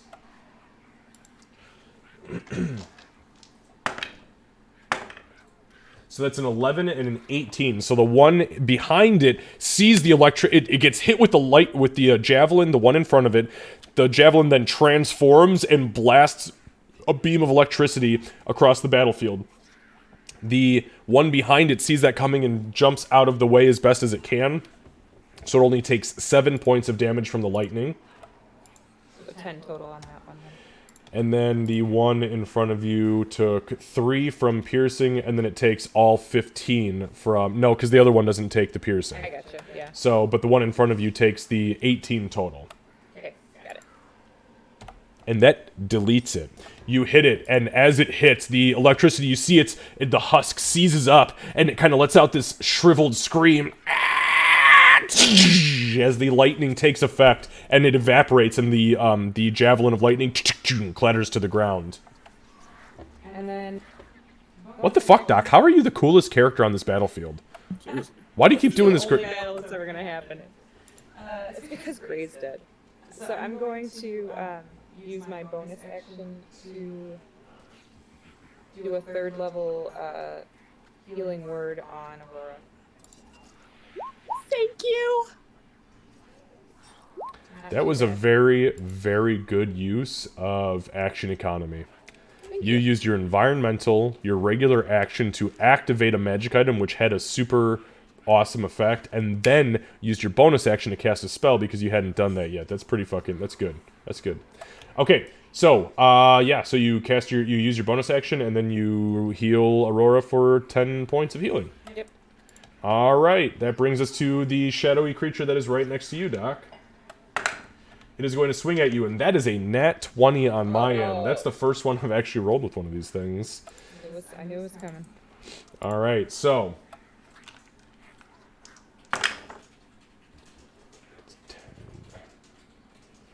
That is 12 points of necrotic damage. Plus your strength is reduced by 3. And I need a concentration check, please. Oops, I didn't mean to roll that, sorry. No, it's okay. No problem. Yep, with advantage. Don't even worry about the second one. You're good. Okay, so just do your adjustment for the strength, and then that's that. Gray. Do that again, I apologize. Okay, Kevin or Lucy, can you explain that, please? What? You just tap on your strength yeah. thing, and you should be able to literally just decrease. There's a negative modifier thing that you can click down, and it'll decrease the negatives. So click on your strength at at your actual stat. Nope, all the way at the top. Oh, you got it. I think so. All the way at the top where your stats are. Click on your strength, and then there's a thing to actually just decrease like a Other modifier. modifiers, There you go. Other modifiers. That was by 2. Okay, got it. Yep. Thank you. All right, so Gray, you are still dead. This is turn number 5 that you have been dead. Just to give you some flavor here, Gray, as you are literally snuffed out of existence, point blank, your spirit immediately flees your body, and as that happens, there is a familiar presence that kind of embraces you. You feel this cold, dark hug from another plane, and you hear, Oh, Mr. Gray. Really? From a shadow of all things. Well, that's okay. We'll find something that suits you even better than your mortal coil could have provided. Keep following the sound of my voice, Mr. Gray, and let's see if there's something here that fits you.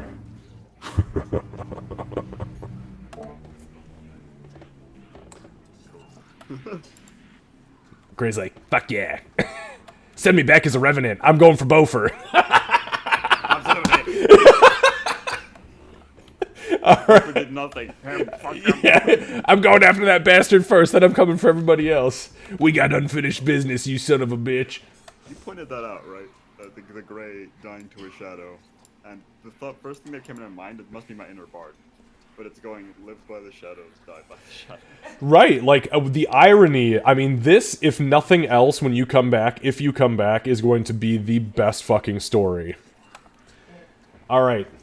Doc, one of the little mini shades approaches, and it is going to attempt to strike you. And that's a 23. Yeah, that hits. Sure. How close was it? I think it's pretty far off. So that is 8 points of necrotic damage. And your strength is reduced by 4 as it reaches literally into your psyche and drains the very essence from your mind into your physical self. Your knees begin to buckle, you begin to sweat heavily, you begin to spill black blood out of your mouth, nose, and eyes. Actually, hang on one second. Doc, I need a Constitution saving throw with advantage.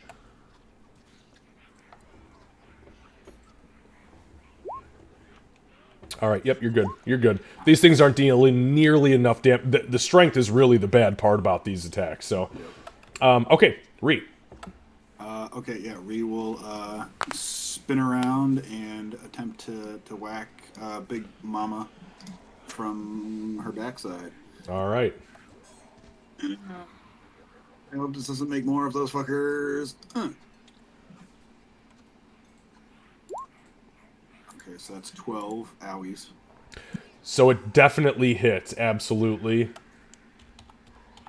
Okay. Give me one sec. Yeah.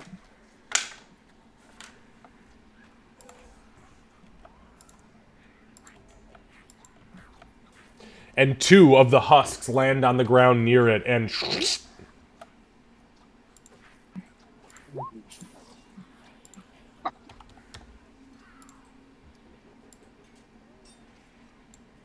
Oh, there's so many. Hit the big guy. Okay.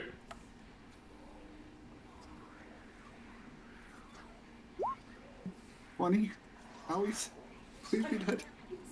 Please stop making more. So, Ree, as you bear down on this husk golem, by the way, which is what I've named this creature, you not only destroy its form, breaking the remainder of the husks that spin around almost comedically as they break apart from the dark purple veins that were holding it together. They spin around like balloons deflating. Land on the ground. 1, 2, 3 of the shit. On top of that, 3 of the shades. Yeah, it was 1d4 plus 1 of the shades that it created. Also, pitter out of existence, leaving only 3 remaining on the field. That was a very good strike. And just so you guys know, that was every 20 damage it took, I rolled a d4 minus 1 for things that it summoned. Okay, that was it for me. All right.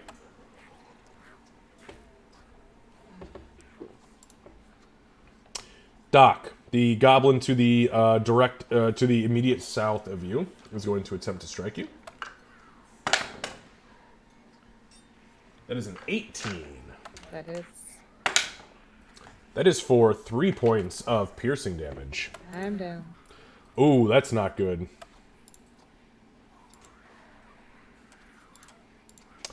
Doc goes down. Her concentration broken on the banishment.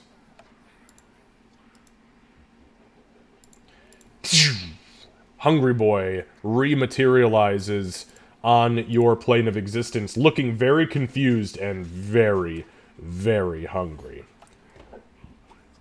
Well, there's a corpse to his left if he really wants. When that happens, Doc, you hit the ground. You are at 0. Go ahead and mark that off for me. The goblin ends its turn. That was the one down there. And immediately following it, ironically enough, was Mr. Hungry Boy.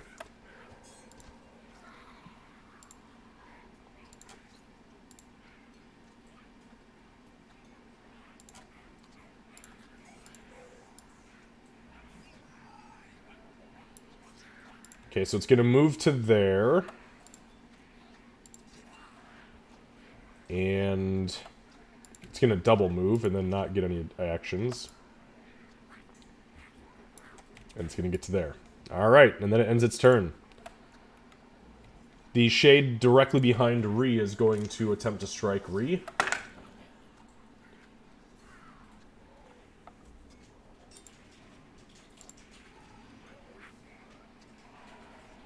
Okay, that's 17.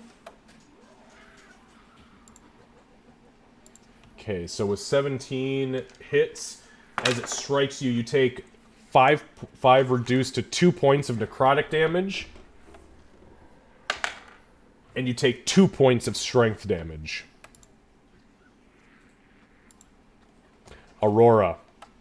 Aurora, you see everything unfolding in front of you. Hungry Boy pops back. Doc goes down. The Shade monstrosity has deflated, essentially, taking some of its creations with it, but a few still remaining on the battlefield. Big Hungry Boy is looking very hungry and very alive. Aurora's going to scream mentally, like, well, it's half to it, half just in general, that she needs to save Doc, like, help me save her. And she's going to go forward and try and heal. And fucking hope. Because magic hasn't been going great. That it has not. Okay. Can I try the intimidate first? Nope. Okay. Nope. Okay, so I'm attempting to cast the second level heal. Okay, second level, which heal? What heal do you have? Just Cure Wounds? Yeah. Okay, go ahead and cast Cure Wounds. At second level.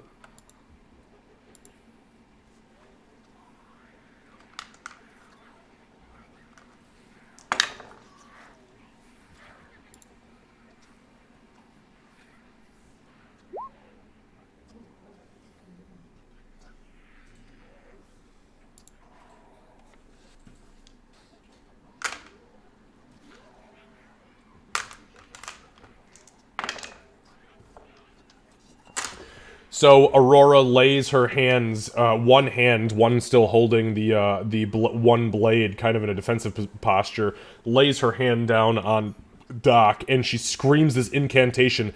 As she does so, a pink bubble materializes from her mouth, pops, and as it pops, it creates a green rain that mists down around Doc, healing her immediately for 12 points of health. And then, Aurora, you take 5 points of cold damage as your tongue freezes and breaks into 2 pieces. Fucking worth it. Anything else? That's an actual one. Give me just a second. I was changing spells. Or changing health.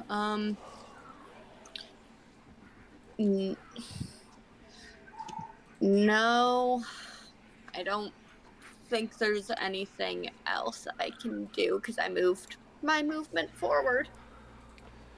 All right. I don't have cool action economy like Doc does. All right, so the goblin then behind you that's been firing with the short bow, it takes another shot at Aurora. That is a Okay. It's a 19 to hit, and that's for 3 points. Actually, is minimum, so 3 points of piercing damage. Okay, that could be worse. It could have been way fucking worse. My The spell goblin, hurt me more. the goblin just in front of Ree is going to attempt to strike Ree, and that is only an 11, so that misses.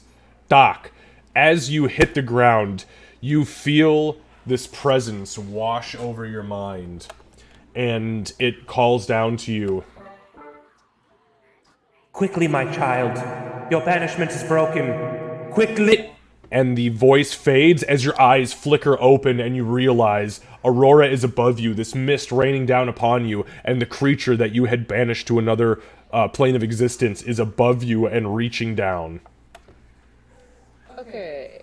And for the record, Aurora is bleeding profusely. You are not looking good, and Ree is also bleeding profusely. Yeah. It's not great. I'm going to... One more point of interest and note here. Aurora, when you cast that spell and the healing mist began to rain down upon Doc and Doc's eyes flickered open, the hungry creature began to froth that red blood again from its mouth, its eyes staying locked on you while it was reaching down towards Ree. Well, you know what? I'm just gonna kind of spit blood in its direction, because what the fuck else am I gonna do when my tongue just splits in two? That is fair. I accept that. So I'm going to use half of my movement to stand up, Okay. and then I'm going to use my action to cast Beacon of Hope. Okay. That's So, yeah, no, that's yeah, no. Beacon of Hope is a fucking wonderful spell. It's going to be the three of us that are alive that I'll target with that. So, just Rude, so that but you okay. Guys, just so you guys know. The fact that she had to clarify that, by the way, it's only the people who are alive. Well, I didn't think it would do much good. No, but, no, I'm just being a smartass. So we get advantage on wisdom saving throws and death saving throws, and you regain the maximum number of hit points possible from any healing. Ooh. Yep. For how long, or is that concentration? 1 minute. It's not It concentration. is concentration. Yes, it is. It's not.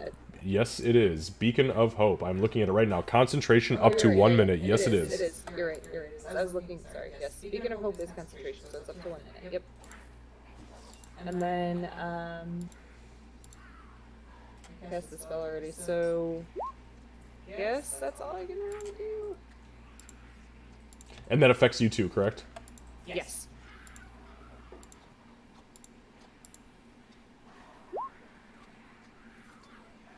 All right. So, Doc stands up and, in total defiance of this creature, lets out a prayer that washes across the three of you.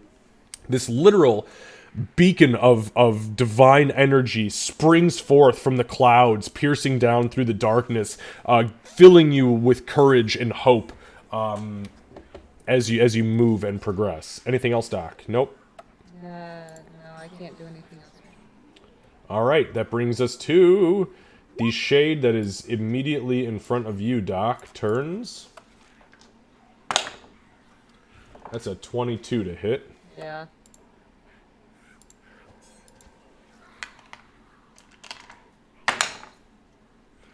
That's 7 points of necrotic damage. Okay.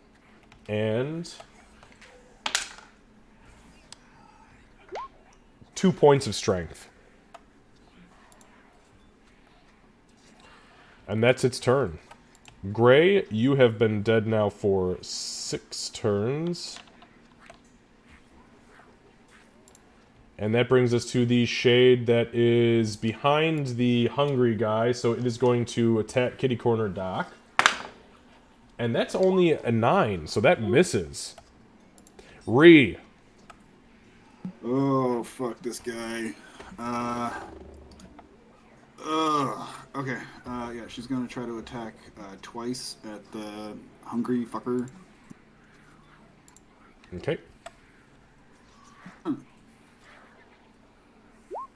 24 to hit, and that's 16 damage if that actually hits.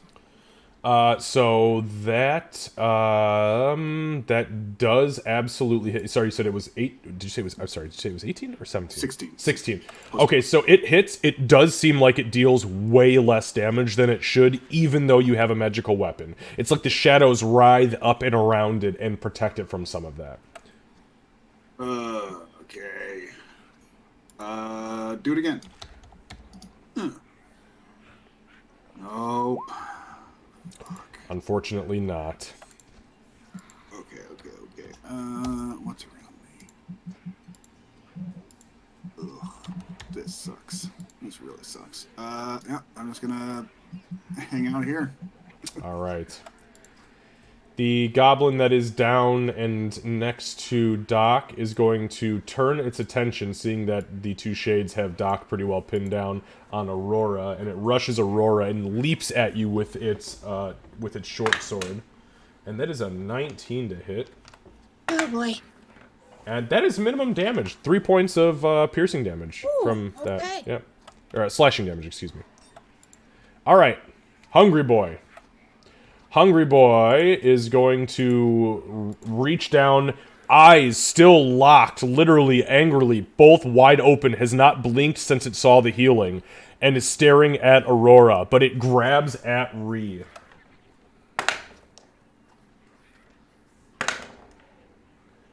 So it rolls with advantage because of that, and that is If I would have rolled without advantage, it wouldn't have been an issue, but unfortunately I rolled a 24 to hit you with the claw. So it grabs you, you are grappled, and...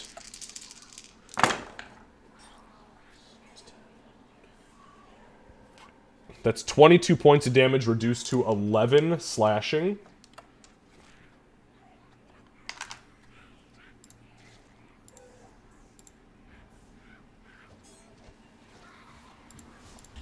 And then it is going to attempt to bite you after that.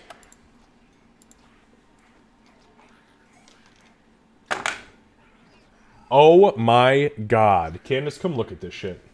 Come look at it so I can tell everybody that it wasn't me just being a fucking wad. With it, that's my advantage. I'm sorry. Fuck off. I rolled 2 fucking 1s with my advantage.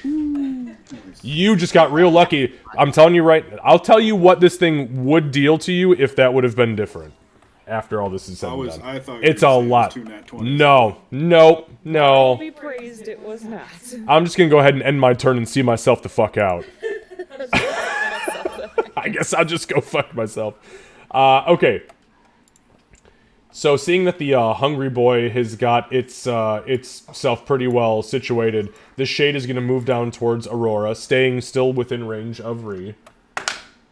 And that is for a 14? No, you have a 17, don't you? Is that what it is? Yes, it is. Okay, so it does miss you. Aurora, it's your turn. Okay. Excuse me. What is to my right there? Is that a shade, a goblin? Right here is a goblin, and then back here you have a shade. But you have a goblin directly in front of you, like below Doc. Okay. Well, I'm going to go to the goblin that is directly to my right. That's going to be my prey because that's what I forgot to do last time. Oops. And then I'm going to attempt to murder it. Okay. And just for a point of clarification, just so you guys know, as far as Beacon of Hope is concerned, when it says that you regain maximum hit points from healing, just so you're aware, regardless of whether it is a potion, a healer's kit, a spell, an ability, it is max, period. It doesn't matter who cast it while you're under those effects. Just for the record. Now, I'm not trying to push anybody in any direction. I'm just letting you know so you understand for tactics. No, I am definitely tempted to try and heal myself, but I'm gonna trust our healer, no pressure, and try and murder instead. Okay. It's a lot of pressure. I mean, yeah. Okay, Last so... time I tried to cast, my tongue frozen broke, so, you know. That's true. Aurora, I'm sorry, did you say you were attacking the goblin or the shade? The goblin. The goblin, thank you. Just so you know, it does not have a shield up. Sweet. Okay. Yep, 15 absolutely hits. 5, okay. That was a 1 on the die, so I'm going to do my usual re-roll it. Add the slayers. So. Okay. So 12 total for damage. Yeah, so you, as this thing, like, rushes at you, you kind of, like, you know, make yourself not seen as best as you can, little, you know, exchange here, exchange there, you hear the laugh in your head, you laugh out loud, and as you slash at this thing, it just crumples in on itself in a very goblin-like fashion, hits the ground and just ceases to exist. Fantastic. Now let me turn my character and see if I can see that other goblin you pinged. Stupid light. Oh, it's worse than that, it's a shade. Oh, I hate it. But I'm going to try and stab it anyway. Okay.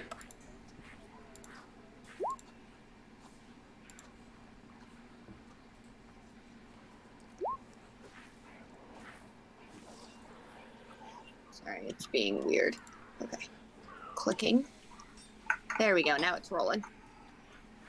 Oh no, I was expecting a goblin, and that was not a goblin. Yeah, you turned around and you're like, fucking goblins, and it's this shadow creature. It actually looks like a goblin. It is the husk of a goblin. But yeah, no, you unfortunately, you miss with the second short sword swing.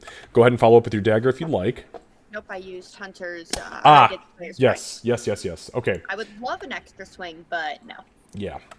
All right, so that brings us to the goblin. You didn't want to use movement or anything, correct? No. Okay, just making sure. All right, so the goblin who's been firing also rears back on its short bow and tries to shoot Aurora again. Yeah, that's a 20. That'll hit. Dirty 20. Oh no.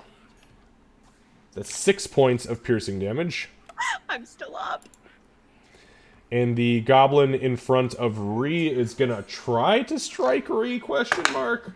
Okay. Yeah, that's a 22 to hit. Yep. That's for 5, reduced to 2 points of slashing damage. And then Doc. Okay. Since I survived that, I can't believe you survived that round, by the way. I really thought you were going the fuck down, dude. I thought it was done. I'd like to take my full movement to here. And in doing so, I'm going to... Now, just so you know, stepping out of that range, you're going to get 2 attacks of opportunity. You just moved out of the range of 2 shades. No, oh, sorry, I didn't clarify first. I'm using my Mass Channel Divinity Okay. to do the healing thing. So... Well, which one? Don't you have 2 healing things? I have 1 healing thing and 1 so this one is the one where as I walk past I get 2d6 plus 2 healing. Gotcha. Yeah, Okay. So But you can move your full... Opportunity. Correct. Okay, so you can move your full movement. So this is the Balm of Peace? Yes. Okay, so again, you as the nugget activates, there is this wave of energy that makes everybody around you calm to the point where they're almost pacified. As that happens, she turns into a beam of light and begins to zip past you guys. What is it? What's the healing? 2d6 plus 2, so they both get 14 points of healing. 14 points of healing to both of you. And then for my bonus action, I'm going to do Healing Word at first level on Aurora, so you get 6 additional. No, it's her hit die. Healing Word? You said, oh, sorry, healing word. Yeah. I'm sorry, I heard cure wounds. Or, I mean, close wounds. Yeah. Okay, so healing word, so an additional 6. So Aurora gets what, 20 points 20 then? total. So 20 total to Aurora and 14 to Reed.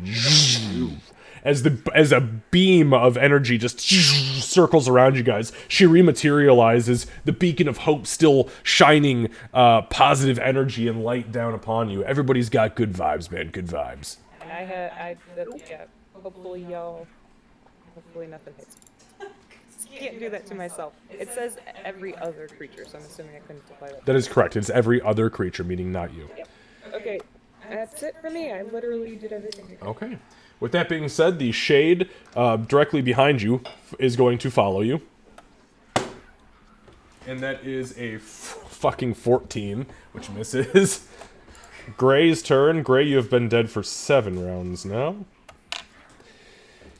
Alright, and that brings us to the next shade. The next shade is going to try and figure out what the fuck it wants to do. You know what? It's going to move up here. Actually, you know what? No. It's going to move down here and attack Aurora.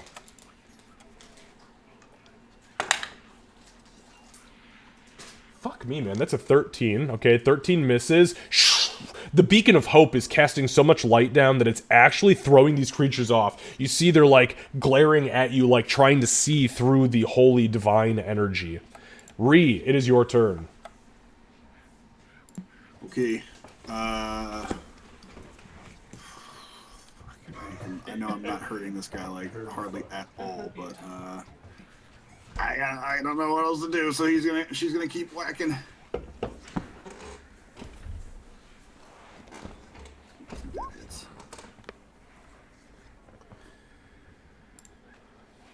All right, 17 just hits. All right. Okay. So that's gonna be 12 points of damage to him. Okay. Do it again.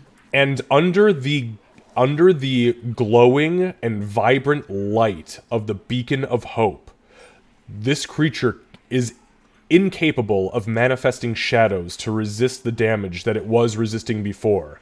And you see it take, for the first time, a full force bludgeoning slash across the side of the cheek.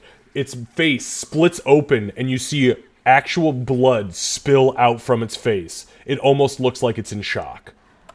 We need more light. And then she's gonna whack it again. Okay. 13.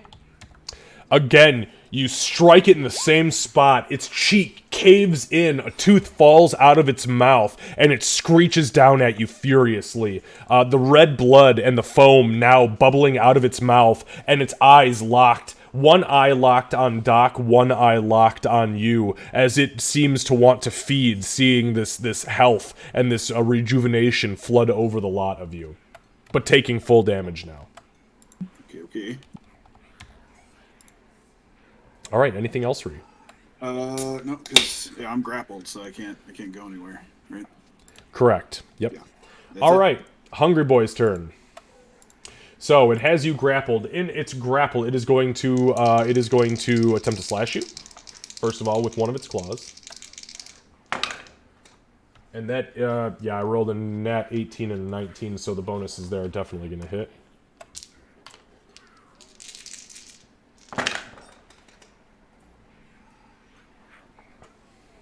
So it's 18 reduced to 9 points of slashing damage.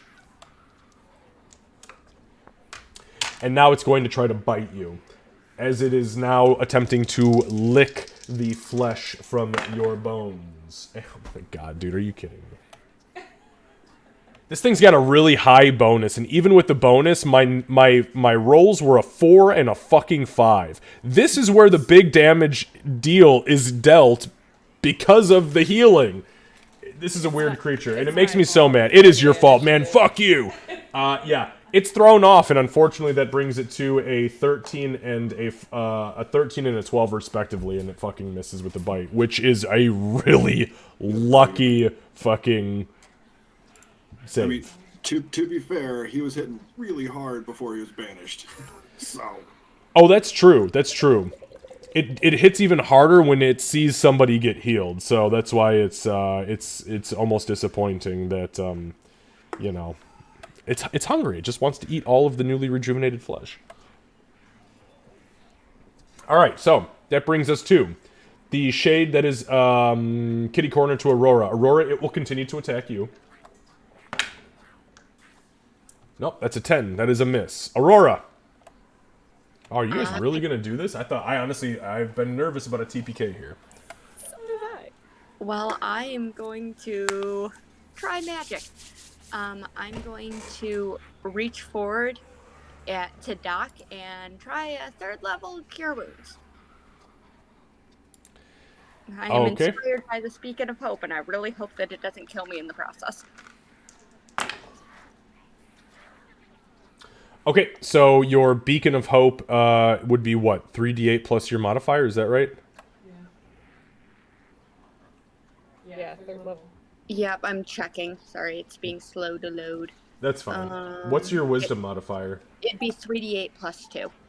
Okay, so that's 24, so that's 26 points of healing to Doc. In this burst of of natural rejuvenation energy, Doc's body begins to regenerate rapidly from the bottom up. You see the legs start to mend together. You hear the cracking of bones as her neck and her spine crack all at once as she stands up straight for the first time since being eviscerated. As that happens, Aurora. Wow, you're lucky. I rolled minimum. You take 2 points of cold damage as the fingertips that reached out to touch Doc both burn with frostbite and crumble off of your body. She's gonna try and hide that. And just... Unsuccessfully! No. You know, she just needs Doc to not be distracted right now. So... yeah, that's my thing. I can't tell at the moment. Do I have my Slayer's Prey up on anything? No, you do not. Okay, then I'm gonna take my bonus action. I'm gonna put it on the shade that's cool. No, you know what? I'm gonna put on that fucking goblin that's been shooting at me for forever. It's that thing's turn to die. Okie dokie. Alright, end of your turn? Yeah, no, I'm Perfect. happy with that. Alright, that same goblin is going to rear back on its short bow and take a shot at you. And that's a 14. Oh, fuck. Uh-oh. God damn it. Yeah, it hit the shade in front of it. That's lame. Kill it. No, it didn't kill it, but it definitely fucking hurt it. That's what happens when I make things pray. I just throw them off their game. No, see, Gray's dead, so therefore someone has to shoot their friends. Yeah, exactly. This is Gray reincarnate, okay? So just enjoy it. So yeah, this is me. So the goblin rears back with its short bow, it fires, and it looks like it's trying to shoot over the shoulder, but the arrow just lobs kind of cockeyed and just sticks out of the back of this weird shade husk thing. Alright, the goblin directly north of Ree is going to attempt to attack Ree. Another 14. I'm rolling a lot of 10s tonight. I don't like it. Doc. I do. Alright. Feeling a bit rejuvenated. Doc's going to... she's going to lift up whatever's left of her right sleeve and tap the tattoo and cast Cure Wounds at 2nd level on Ree. Alright, I mean... yeah. That is 2d8 plus 2, which is 18 points of healing. 18 points, maxed out, yep. You... I know we're just keeping this big guy strong, but... And, Ree, just so you know, it has been, I know you raged early on, your rage has technically ended. I'm assuming you're using another charge, because it only lasts for 1 minute at a time, so... Okay, yeah, I'm sorry. I have it's okay. Lost track of how many rounds. Nope, the only reason I know is because Lucy's been dead for 7 rounds. Okay. And we had like 4 rounds before that, so it's not a big deal. I know I think you have like what, 4, you've got like 4 rages now, don't you? Yeah, you're fine. Yep. You're fine. I got, well, once I take this next one off, 3 more left. Beautiful. Or 2 more, yeah, you know what I mean. I have 4 per total. Yeah. Okay, Doc. Glad I'm still useful even dead. Hey, you're helping me keep track of time. Fucking, I lost track of who I was talking about. Yeah, Doc, yes. That's all I can do. Okay. Unfortunately. Even if I try to move, I'm just gonna get a bunch of hits. All right, Doc. The shadow in front of you swings at you and unfortunately rolls a 9 total. Gray, you have now been dead for 8 rounds. That brings us to the shade that is next to Aurora on the right. That is, hey, there's an 18. But what if no, though? I wish. So that's 5 points of necrotic damage. And 2 points of strength. Oh, I'm still up, but I do not look strong. Cat and, Welcome to the strength I had at the start of the session. yeah. Cat and Doc, how are you guys looking strength-wise with all these saps? Wait, I think I have 5. 5, yeah. I have 2. Oh my god, yeah, okay. Ree, if I kill you guys from strength damage, I'm gonna be done DMing. I mean, I think you're gonna kill us with a lot of things. That's true, you guys usually bounce back though. I am just so glad to be a Dex character right now, just saying. Is it still light around here, or is that light fade? Or that was from the Beacon of Hope. Oh no, it's from the Beacon of Hope. Yeah. No, it is still burning down upon you. Her concentration's still strong. Okay. Yeah, then. You know what? This thing's hitting me at advantage, so I'm just gonna hit it at advantage and attack recklessly. Oh yeah. So I think it's just the first attack, right? Yeah. Correct. Yeah. All right. So first attack is gonna be with advantage. Okay. Oh, natural 20. Holy shit! I That's got the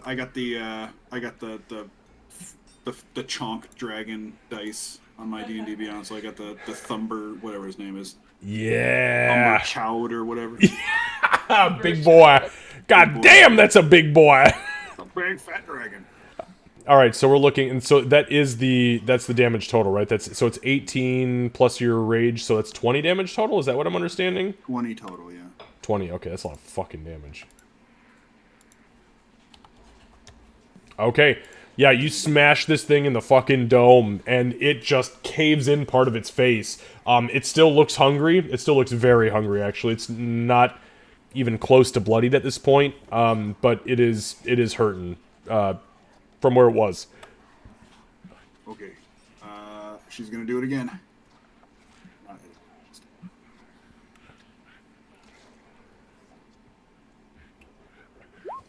Natural 20 adjacent. Holy shit, yeah.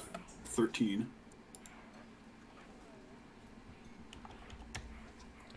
All right, again, as you slam into it with the maul, it takes full impact. This thing has no way that it can resist the might of your hammer upon its fleshy dome under the Beacon of Hope.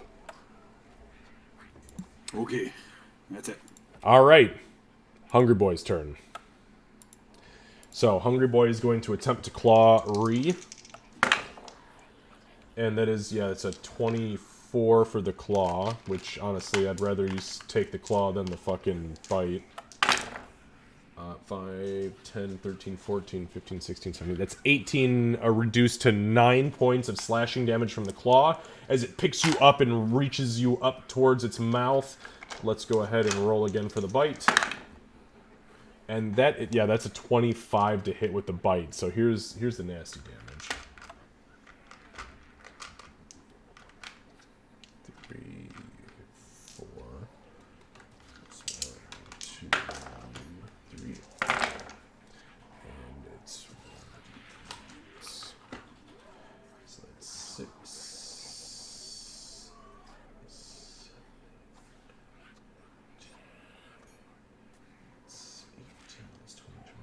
So, okay, so it's 30 points of necrotic damage and 8 points of piercing. So it's 38 reduced to, that would be, oh god, so it's 15, so it's 19? 19 points total?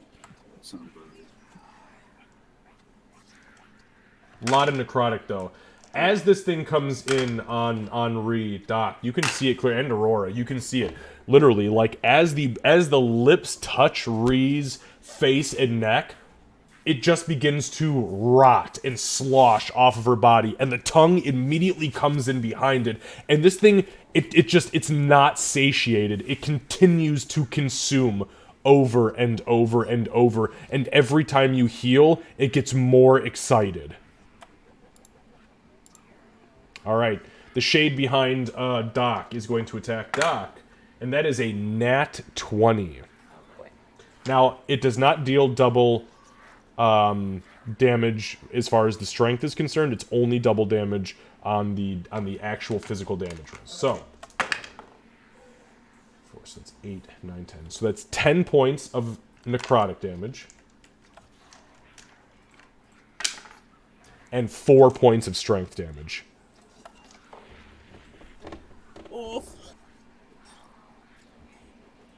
Aurora. I gotta do what I can do, and that's shoot a goblin. Hang on 1 second. I need Candace to make a couple of Constitution saves here. Actually, just one Constitution save, but Constitution saving throw, please, with advantage because you are a warcaster. Man, hindsight be damned. That is oh, you're fine. Nope, you're fine. Yep, you're good. You're good. All things considered, she's like, I ain't giving up on this. It's hard to break a warcaster's concentration. Okay, sorry, Aurora, what are you doing? I'm gonna do what I can do. And I'm going to shoot the goblin, but I'm going to try and use Hail of Thorns first. Okay, hold on one sec. Ranger spell, 2nd level. Yep. Because that's a bonus action for that one.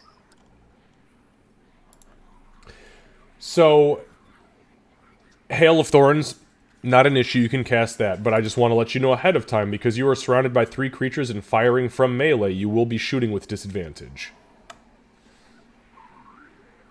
Okay. Okay. Alright, so, you cast Hail of Thorns. Give me one sec here. Yep. Out of curiosity, what does it take to swap weapons again? Environmental action. In that case, I'm gonna fucking swap to my longbow. Okay. If I'm already gonna be at disadvantage, I might as well go for a big hit. Yeah, you might as well. Okay. So, you rear back, you mutter the incantation for Hail of Thorns. As you do so, you feel pinpricks of icy energy grow inward from your face into your skull and throat. You take 11 points of cold damage. Go ahead and make your attack roll at disadvantage. Yeah, that fucking hurt. I'm gonna change health after. I'm gonna do this roll first.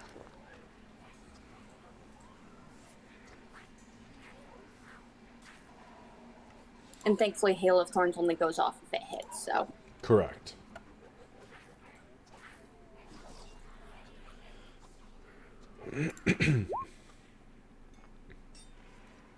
Oh. Yeah, if I'm gonna fucking hit with this thing, I'm gonna fucking hit with this thing. Disadvantage be damned.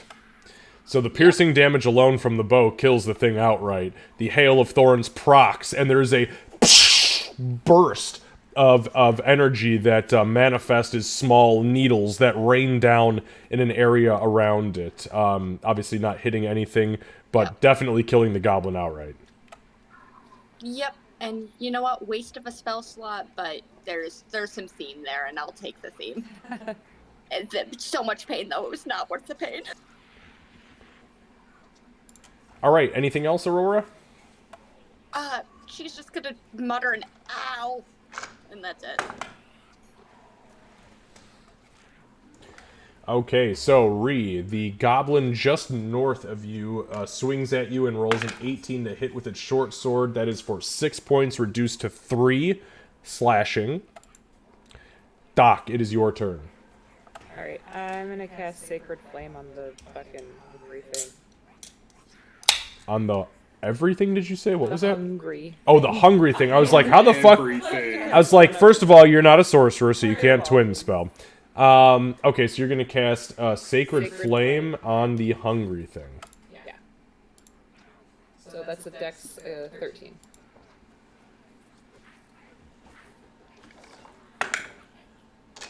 $13 exactly. Okay. Yep. Okay. Then I will do Healing Word again at 2nd level on Aurora, so that is 18 points of healing. No. Whoa, no, it's not. No. 10 points of healing. I was gonna say, no fucking way are you casting Cure Wounds.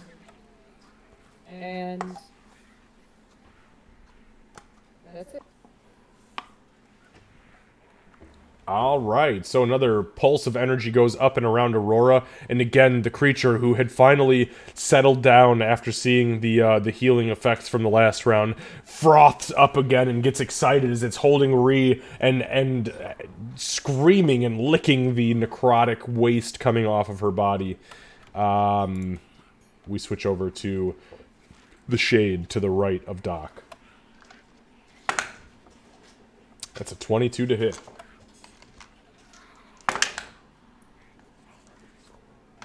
So that is 6 points of necrotic damage. And 4 points of strength damage. I'm dead. And Doc is dead.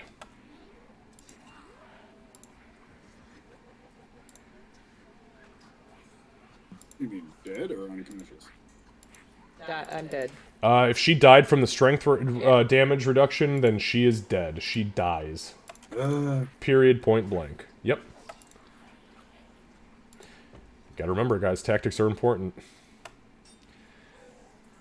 Alright, give me 1 second. I need to set up a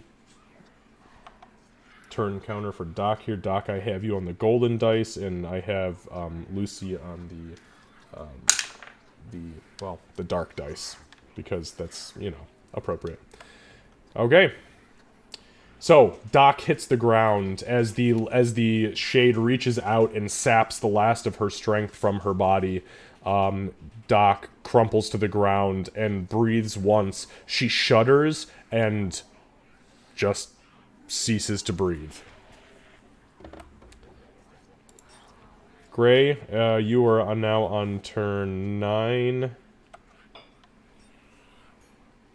And that brings us to the shade next to Aurora. Aurora, it is going to attack you. Just so you guys know, I am cycling through all of these d20s, so... That is a 16 to hit, which misses by 1, I believe. Is that correct, Aurora? Yeah, it misses. Okay. Okay. So that misses. Ree. This thing's still looking pretty fresh, isn't it? It's not even bloodied yet. Alright, I'm gonna break free. Okay, go ahead and give me an athletics check. With advantage, because you're raging, I believe, correct? Fuck all that, dude. Yeah, as you begin to try to wiggle free from it, you just cannot break this thing's grasp to save your fucking life. It wants to eat you. Oh, it's going to. That's it. That's all I got. And it is its turn. Now, luckily, nobody got healed this last turn, right? Or was there a bonus? Was there a healing word on this turn, Doc? No. It was on your last turn, wasn't it? I think so. Okay, I just want to make sure, because it is a I'm telling you guys right now, it is a 4d10 damage differential if you healed this turn versus last. I think it was the last turn you healed, because you just tried to cast Sacred Flame. Right. No, but then you bonus. But then I did bonus, then you yeah, you then I did. bonus healing word, yep. Yes, I Okay. did. Okay. Yep. All right. Let's see where it goes.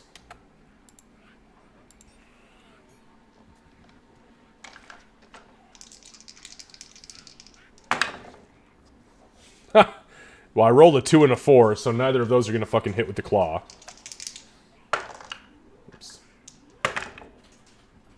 And it's a nat 1 and a 7. Even with my bonus, it's only a 14. So that... Actually, I'm sorry, that was a 15. Does a 15 hit you? No. No, okay. Alright, so that's that. As far as the hungry guy is concerned. The Shade now turns its attention on Aurora. Nope, that's a 13. That misses. Aurora. Okay, I have a plan. It's not a good plan, but I have a plan. So I'm going to, if I go forward onto Doc's corpse, like that square, nothing's going to get an attack on me, correct? No. Nope, you will still be within attack range of everybody, yep. Okay. Then I want to, my plan, because help me figure out how this would work mechanically, is I would like to step onto her square. I want to go into her bag, grab an item, because then I know where it's at. I want to grab a gnomish macaroon, and I want to try and shove it at this hungry fuck. I want to try and force this thing to eat a gnomish macaroon.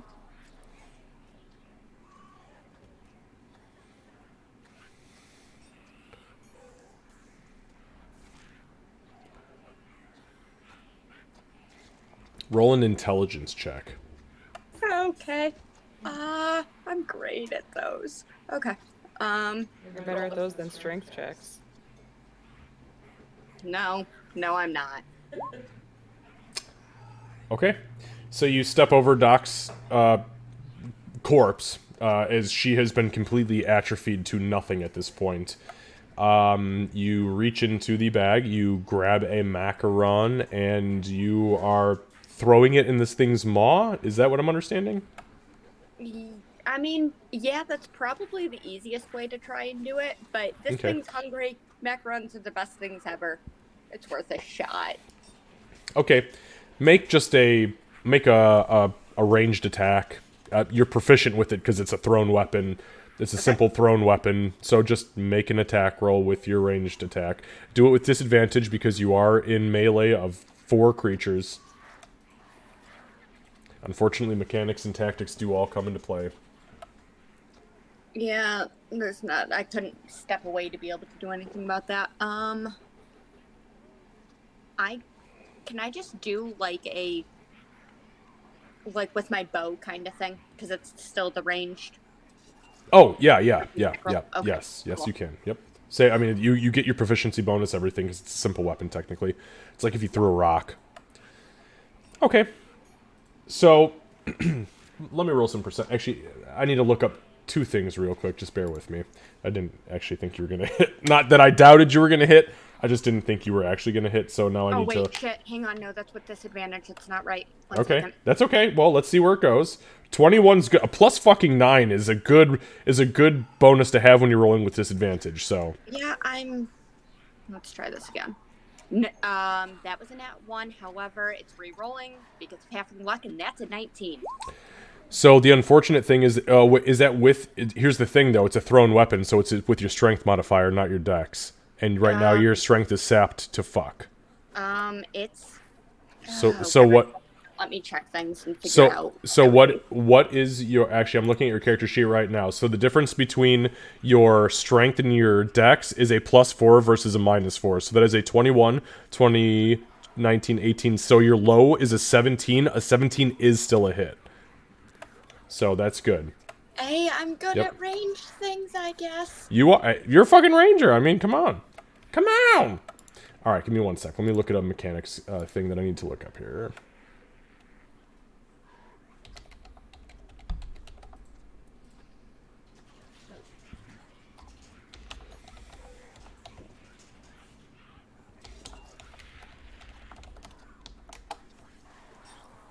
It's the whole reason I walked up close. I knew I couldn't throw it very far with my current strength.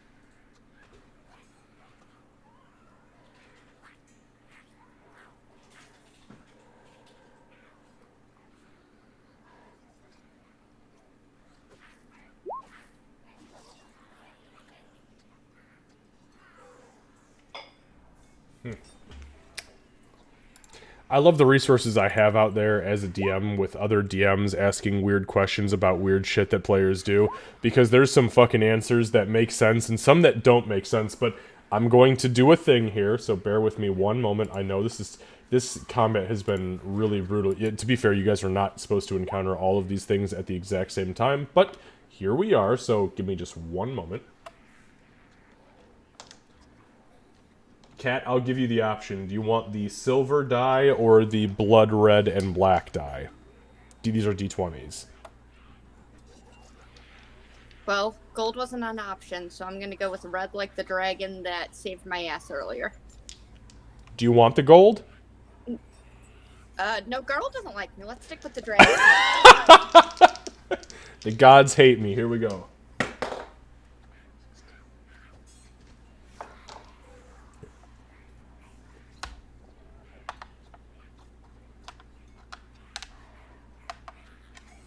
Okay. So you reach into Doc's pouch, you rear back, and you yeet this fucking macaron into this thing's maw. As its tongue is going down to lap at the remainder of Ree's flesh. Which, by the way, is not a lot. As it hits, there were 3 rolls made on my end. 2 were failures, 1 was a success. The one success didn't mean a whole lot except for one minute detail which I've noted. The other two failures, this creature is effectively stunned until further notice, and it is lapping up and licking its fingers, attempting to pull back out this macaron to put onto its palate to consume. And we'll move forward from there. Anything else, Aurora? Also, that was really fucking weird. You know what? That was a weird choice. No, other than the fact that I'm vaguely curious about what flavor, and that is completely irrelevant. You smelled something about key lime pie when you threw it. You know, that's fair. I didn't throw one of the mangoes. That's all that matters. No, wait. I've got a bonus action. I want to make that thing. The thing that's been tapping strength that's right next to me. I want that to be my prey. The one with the lower HP, the one that got shot. Yes, the one that's right. If it'll let me ping to the square directly to my left. Yep, gotcha. I got it. Okay. That's the thing that's probably going to kill me. All right, done deal. The goblin to the north of Ree rolls a nat 2 with its bonus does not come anywhere near close. Doc, it is your turn. You are dead, so you are on turn 2 of being dead. All right.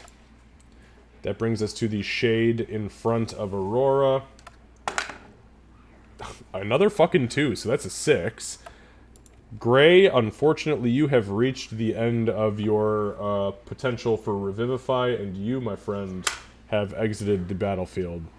Well, to be fair, the person who could do the Revivify has also left the battlefield. That is true. You know what? I didn't even notice. I don't check your guys' inventories in this campaign very often because I don't have any fears about cheating or bullshit, but I didn't even look to see if she had a scroll Revivify or anything. Not that I know of. I didn't know. Honest to God, I had no fucking idea. As Candace scratches her neck aggressively. Okay, anyways. Hey, that's okay, though. I appreciate the non-metagaming. Alright, so that brings us to, Ree. So, this thing's stunned. Am I still grappled?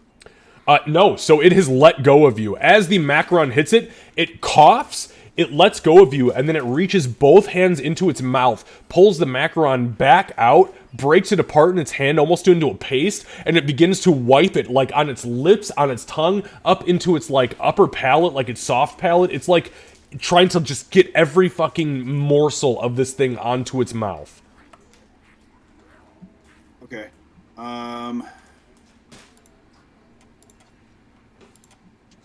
Ree's going to, she's going to attempt to pick up Doc. Okay. I mean, it's easy. You don't, your strength is what still? Like over 21. 50? Oh, yeah. No, it's not an issue. And she's going to yell to Aurora, "We gotta fucking go!" And then start moving this way. Oh, shit. Okay, so... Okay, so there's going to be a couple of attacks of opportunity there. Yeah, I know.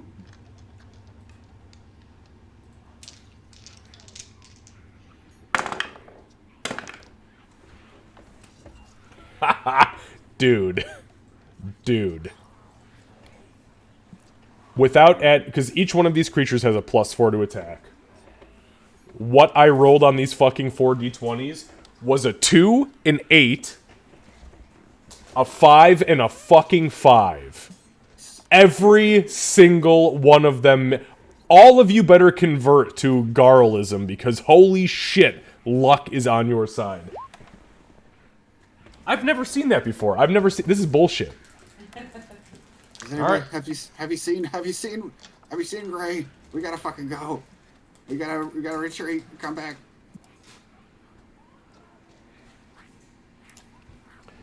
All right, yeah, Ree, you can. So you pick Doc up. We'll say because of your strength, it being immense at this point, that was your environmental action. So if you start running, you can dash if you want to.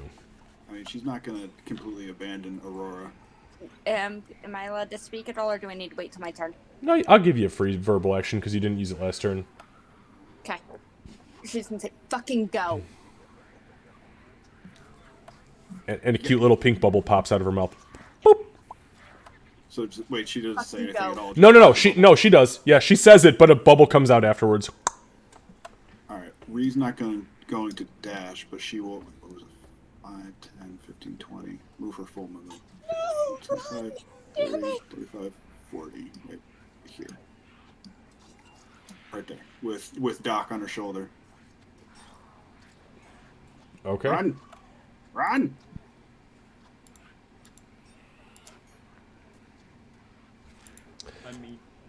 All right, so Hungry Boy is still lapping up the morsels of the gnomish macaron from its maw. That brings us to Shade Creature. Shade Creature is going to attempt to strike Aurora. Oh, you lucky bitch. That's 9. 9 total. Aurora, it's your turn. Just so you know, all of these creatures did swipe at Ree. As far as the way that mechanics work in combat, you saw them all just exert themselves this turn to try to swipe at her, meaning if you move past them, they cannot attempt to swipe at you again. I would like you as the DM to look at my speed real fast on my sheet. You're encumbered also, aren't you? Oh my fucking god, you are moving. Oh no. Well, Yeah, that would be why I said fucking run. if you dash, you do be moving quick though. No. I'm just okay. No, you're right. That is very low. Yeah, no. She's At least going get to, behind me. no, I can't. She's going to look back at Ree, just say, "Go, get out of here. I'll try and buy us time." And then I'm going to fuck. Oh God. Who are you gonna fuck? No, Says the bard. Shut up, dead boy. Okay, I so should get over here and take it. I don't. This is a new mechanic to me. Sorcery points, converting that. What is the ratio to be able to get a spell slot back? It'll tell you that if you click on this, the sorcery point thing. Okay. I honest to God, I don't know that off the top of my head. I think it's 1-to-1 for a first level spell. I actually think it might be 2 for a first level and then 1 from there. But I think Yeah, you're right. so that won't do me any good then. Okay. I'm just. Yeah, I'm gonna look back. Yeah, at there's the- actually a little chart here. It's 2-to-1 for level 1, and then 3, 5, 6, 7 for second, third, fourth, fifth, respectively. Yep, I am gonna do a stupid. Fuck, I don't. They're just not close enough to each other, damn it. Because they're spaced 10 feet apart. Are there any two that are 5 feet apart from each other? I don't think Wait, so. what are you looking at? I see there are 3 creatures immediately in front of you that are all within 5 feet of each other. It's 1, 2, 3 with Hungry Boy, and then there's one just above him that's Goblin Boy, and then there's one right behind you. You are surrounded by like 4 enemies that are all within That's 5 fair. feet. I had to turn. Oh, that's right, because your vision's not great. And Beacon of Yep. Hope is gone. Yep. So I'm going to. I'm gonna cast Hail of Thorns again. Holy fuck. Okay. Yep. And are you gonna try to move to shoot so you don't have disadvantage, or are you just fucking doing it point blank and saying fuck it? I think I might. I think I'm the epicenter of a lot of things, and I'm strongly considering just putting this thing into the ground at my feet. Okay. Is what I'm considering at the moment. I'm trying to get it to turn around, but I need to know if I even survive doing a second level. That's actually that's a pretty Hail of fair Thorns. that's a pretty fair point. Give me 1 sec.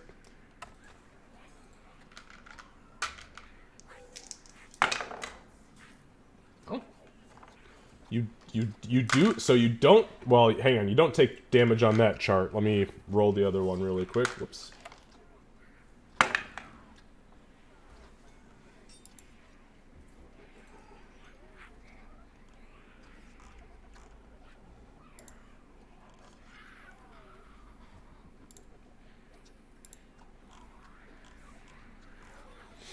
Okay, so as you begin to invoke the spell, You feel the energy tap from your system. You must immediately invoke a second slot of the same level or higher, or lose the spell. Your choice. Let me double check to see if I have another second spell slot, second level. I don't have a choice. That's my last second level. So I lose it. And I don't have any more thirds.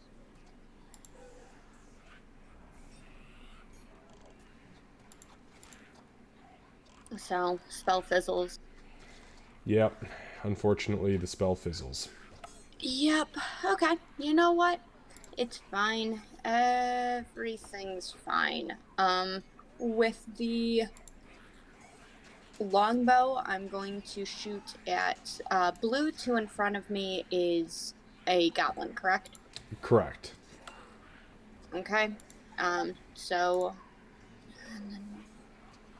God, sorry, having to turn to see everything is slow and everything's laggy.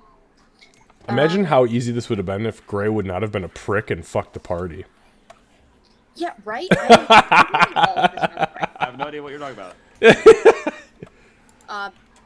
Fuck it. Let's put a point blank into the shade that is my prey. Okay, go ahead and take your shot. Yep. With disadvantage.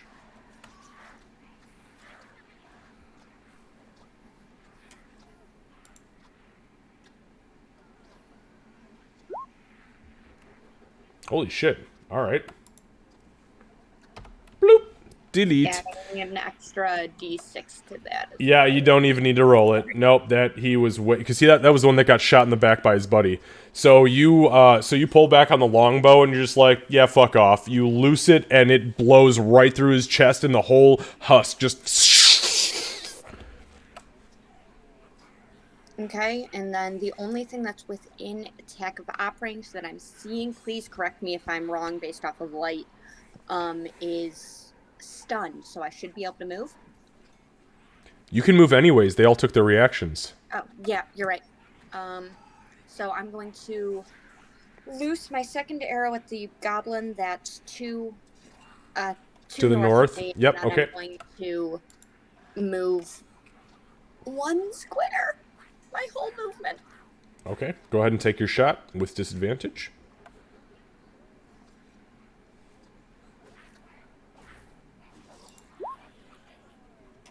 Yeah, it was not wielding its shield, so that fucking hit, and goddamn Aurora.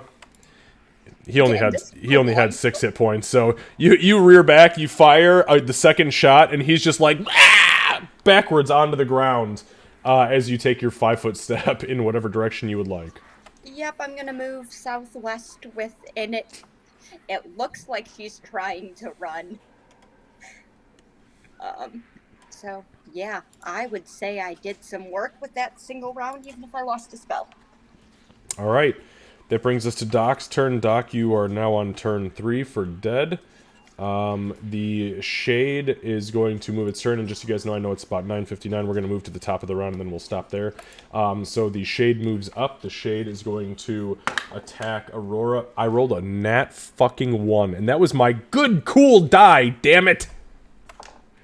Okay. You know what? I'm not gonna complain. Fuck you, Candace. I see you trying to hide your laughs over there. I'm not laughing. I'm stressed as fuck. Okay, good. Okay, good. Gray, we come back to you, but we know what's happening with that situation. So, that brings us to the Shade to the right.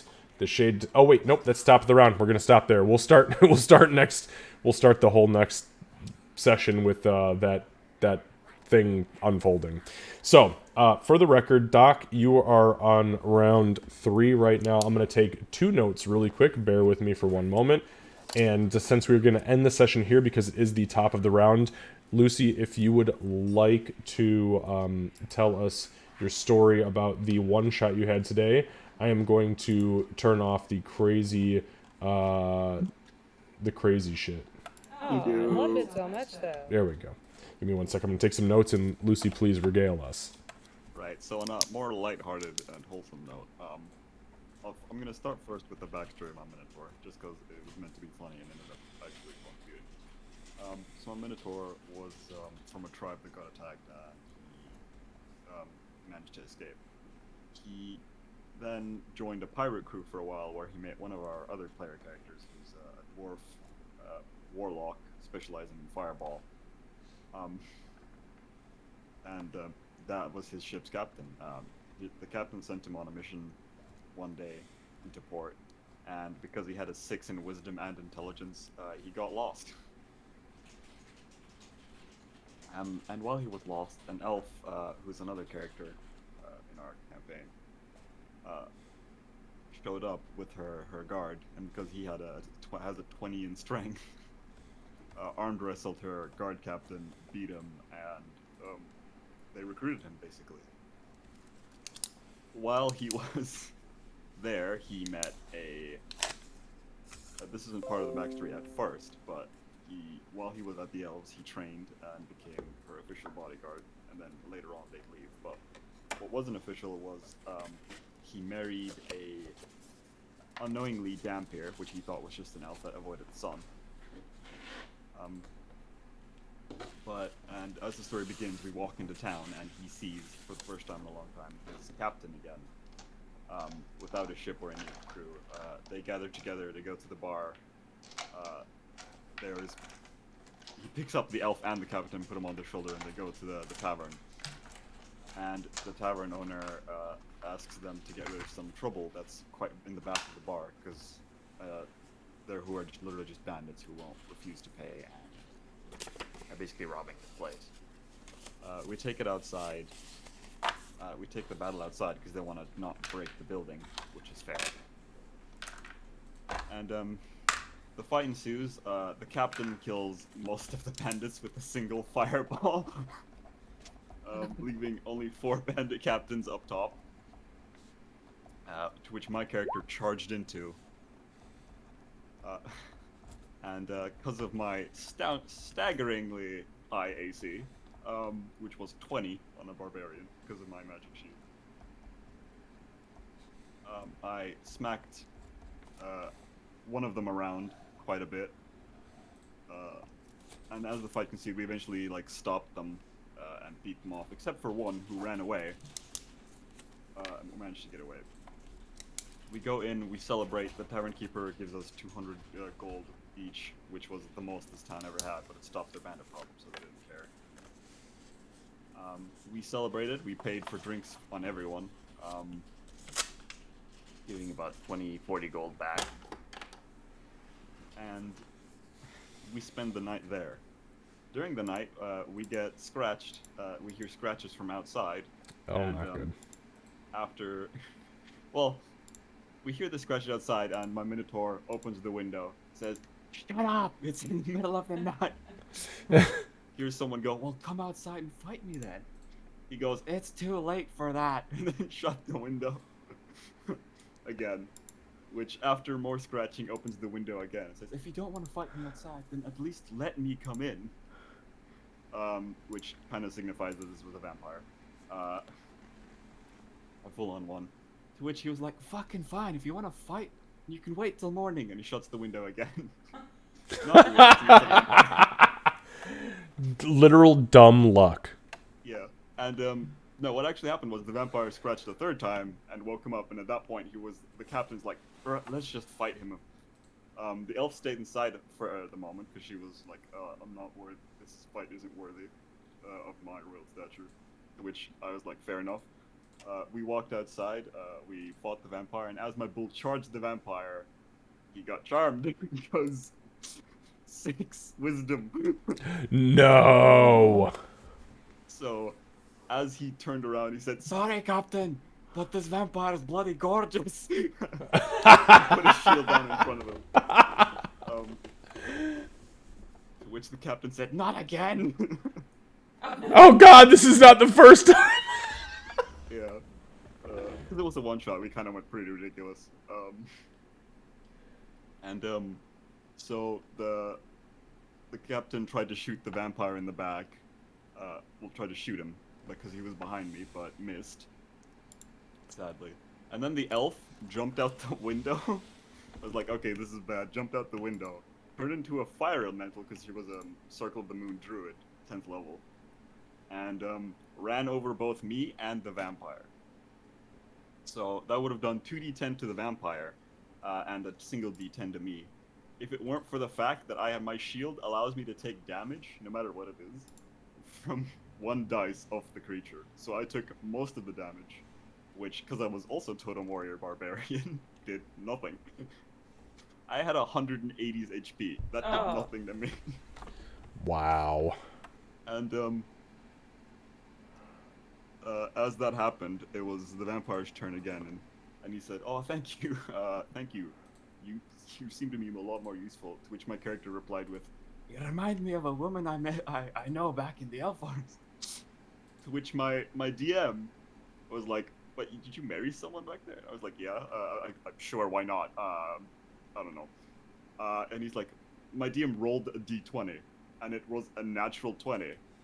And he said, "All right, you married a Dhampir, and it's his daughter." Oh no. No! It's his daughter. To which I said her name. "You remind me of her," and I said the name. I can't remember what it was now. And he's like, "Oh, that's my daughter." My character, because it was my turn. My character turned to him and said, "Damn it." Oh! "Father-in-law, you weren't at the wedding." And basically how that escalated was he now has 2 dads and the person he's supposed to protect. The fight stopped after that because he wasn't charmed anymore, and the fire elemental turned back, and we turned into a talk of me getting a bit caught up on him, and then my captain, who was technically my dad, the closest thing he had to a dad, ran in, hugged the other dad, the vampire, and then I hugged both of them because I was 8 feet tall and 4 foot wide. Wow. And from there on, we went back to the Elven Forest. We ended the session there, but on a happy note, we said we'd go back to the Elven Forest, grab my wife, and then we'd set sail, begin a pirate crew on the seas. And then at day, I'll learn how to day fish, and at night, I'll learn how to night fish via both dads. Wow. So you set sail for Ale as a fisherman with did. 2 dads. That's a fucking story in itself. And then we also discussed that on my deathbed, they turned the Minotaur into a vampire, so him and everyone else stay together forever. Now that's a good NPC for the DM to take for himself and be like, "Oh, you want to fight a fucking big vampire? Okay, I got you." No, he's big. He's a big boy. He's real. Yeah. That's awesome, And Lucy. that's the story of my Minotaur. How wholesome is that? There's something so beautiful and wholesome about that. It's true. I love how it came off from an off comment of "You look like someone I had." Sometimes the dice giveth and the dice taketh away, and the dice definitely gaveth at that moment. In this session, it took away. Yeah, this session has gone sour. We It lasted. was good for a while. You lasted a long time. The problem was you guys were everybody. It's what happened 4 or 5 months ago. Everybody attacks totally different targets, so your damage is spread around amongst a bunch of enemies that are really, really, right on the edge, and nothing dies. And my old adage is an enemy at 1% health deals typically 100% damage if they hit. So that's if you don't focus fire, you don't use tactics, you don't communicate, you don't if you don't interact with each other, you don't know what the fuck's going on. And unfortunately, tonight is a result of that. However, I will say that the weird fucking macaron thing and the dice that I rolled and the notes that I had to take because of that, and the things I had to look up that other DMs are gonna go, "What the fuck is happening in your game?" And I'm just gonna be like, "Look, it's a gnome thing." There is a distinct possibility that you guys can definitely bounce back from this. I'm hoping it does not end in a TPK. I can tell you right now that Hungry Boy is still hungry and will remain hungry, but at this point is lapping up the macaron. And the only other 2 enemies on the field are those 2 tiny ass shades. That's it. And I'm going to do my damnedest to buy retime as I move 5 feet at a time.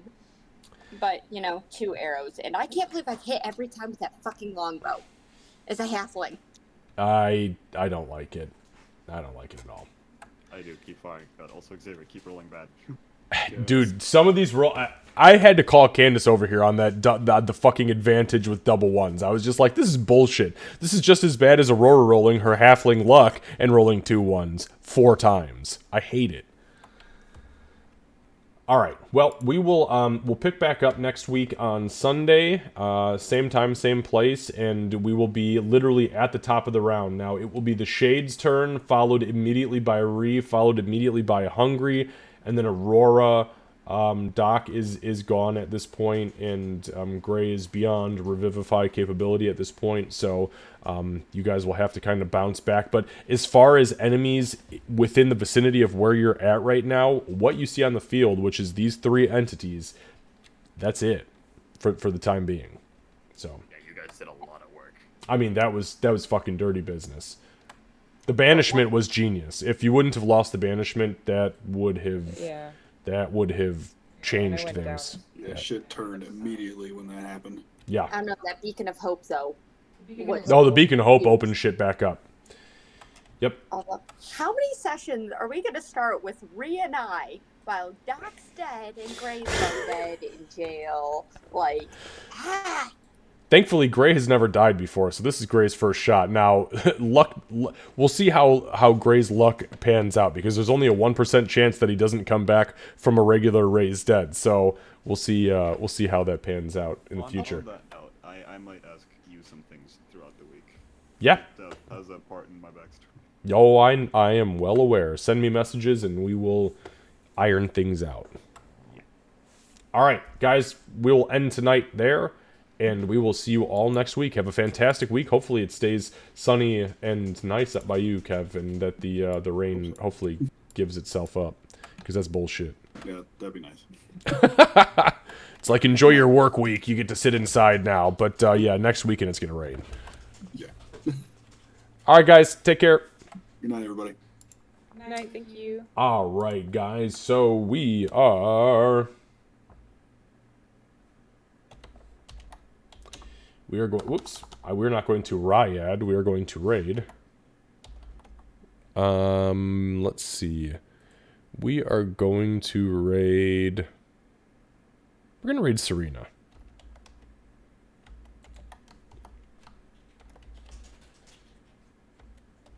We're going to raid Serena. Doc won't die, not allowed. Oh, Doc... Well, Doc is dead. She's died a lot. Yeah, Doc is dead. It's not a matter of we don't want Doc to die. Doc is dead. However, Doc has died a lot, and yeah, Doc... We'll see if Doc bounces back, but anyways. Okay. We'll see what happens. We got 2 people dead and 1 person on their way out and 1 person who is not looking good. And these guys, again, you guys know what I say. The key to playing one of my campaigns is communication, and unfortunately, I don't think that the interplayer communication was there between the party as far as this fight was concerned, and it's wound up with 2 dead characters. You guys know I don't pull my punches in one way or another. I accept all my nat 1s and my shit rolls, but when I do roll good, I don't hold back. You take full damage. Period. End of story. So. We'll see what happens, though. These guys are great. I mean, we've been playing for too long for this to end now. I know something will change. I know that they will get themselves out, and I think Rhea is at the point where she's like, I'm getting the fuck out of here. I'm going to go back. I think my prediction is Rhea's going to go get the hobgoblins and be like, it's time to do some fucking work. Let's go. So, with that being said, my friends, we are going to raid in 5, 4, 3, 2, and 1. Thank you for being here. Bye-bye.